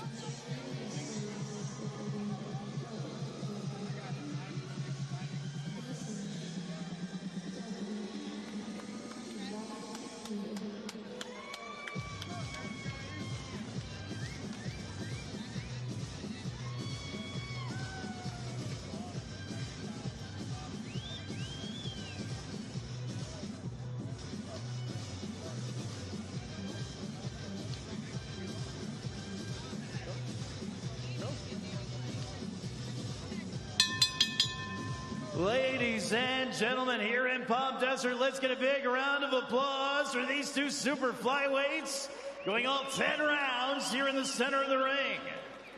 We now go to the judges' scorecards, where Pam Hayashida scored this one 95-95, a draw. Overruled by Carla Cais, who had it 97-93, and Rudy Barrigan, who had it 98-92. For your winner by majority decision from Los Angeles, John Scrappy Ramirez. All right, fight, so you never know. One judge had it a draw, then 97-93, 98-92. That draw is crazy. Yeah, you never know. Again, 98-92, 97-93, and then one had a draw. There you go. So Scrappy Ramirez talking with Eli, coach for Byron Rojas. Let's look at the highlights for the 3 fights that we had for you here. We had wins for Ricardo Rubalcaba, Fabian Guzman, and John Ramirez.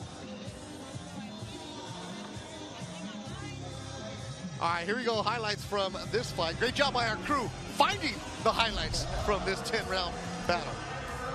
You know, Rojas is applying pressure, but you know, I thought that Scrappy did good with his defense. Do good combinations, nice jabs. You know, he was sharp. I thought that he broke down Rojas to the body, throwing some good body shots right here, combinations. Real good combinations right there to the body by Scrappy. And you know, I thought he was in full control of the fight. The scorecard 95-95. Yeah, I don't agree with it, but more reflective 98-92. I see that. Even 97-93. Okay, for sure. But yeah, definitely Scrappy won this fight tonight. And he gets his hand raised for the 16th time in his career, Scrappy Ramirez. So good night of action. Good afternoon of action here in our prelims. Ricky Rubalcaba gets the decision. Fabian Guzman gets the 6th round stoppage. And Scrappy gets a majority decision going all 10 rounds. All right. We're going to be done here. You need to go to the DAZN app at the top of the hour. That's where you're going to see 5 more fights here from Acrisure Arena. Great job by everybody in the truck. Appreciate you as always. Let's look at some of the highlights from the 3 fights that we had here this afternoon. It got going with Ricky Rubalcaba, who got the unanimous decision. He gets win number 15 for him. And he had a tough battle with Argentino's Jonathan Enes. And Enes, over 50 fights in his career, made it difficult for Rubalcaba, but he got the decision easy as he passed the test tonight. Gets a hand raised for the man from Ventura. Then Fabian Guzman from Orange, California took on Jose Rodriguez from Ecuador. And Fabian Guzman broke down his opponent, got him out in the 6th round, 2:36 of the 6th round to be exact. Guzman landing some big shots, uppercuts, body work, hooks, and eventually the referee, Gerard White, saw enough. It was only a matter of time as Guzman gets win number 9. And then the main one here on YouTube, Scrappy Ramirez and Byron Rojas, a former middleweight champion, went at it. They went 10 rounds. Scrappy started pulling away as Scrappy did what he had to do to get the victory tonight. One judge had a draw, but the other 2 had the decision on the side of Scrappy Ramirez. And Scrappy is now 16-1 on his career. Rojas falls at 29-6-3. So that was a good battle in the 115-pound division. So 10 good rounds, and we appreciate everybody watching us here on YouTube. So great job by everybody in the production truck. But coming up, the main event, Curiel and Panthen. For everybody behind the scenes, thanks for your help. For my partner, Gabe Rosado, and everybody at Golden Boy Promotions, I'm Bethel Duran. Thanks for watching Golden Boy from Acrisure Arena in Palm Desert. Good afternoon, everybody.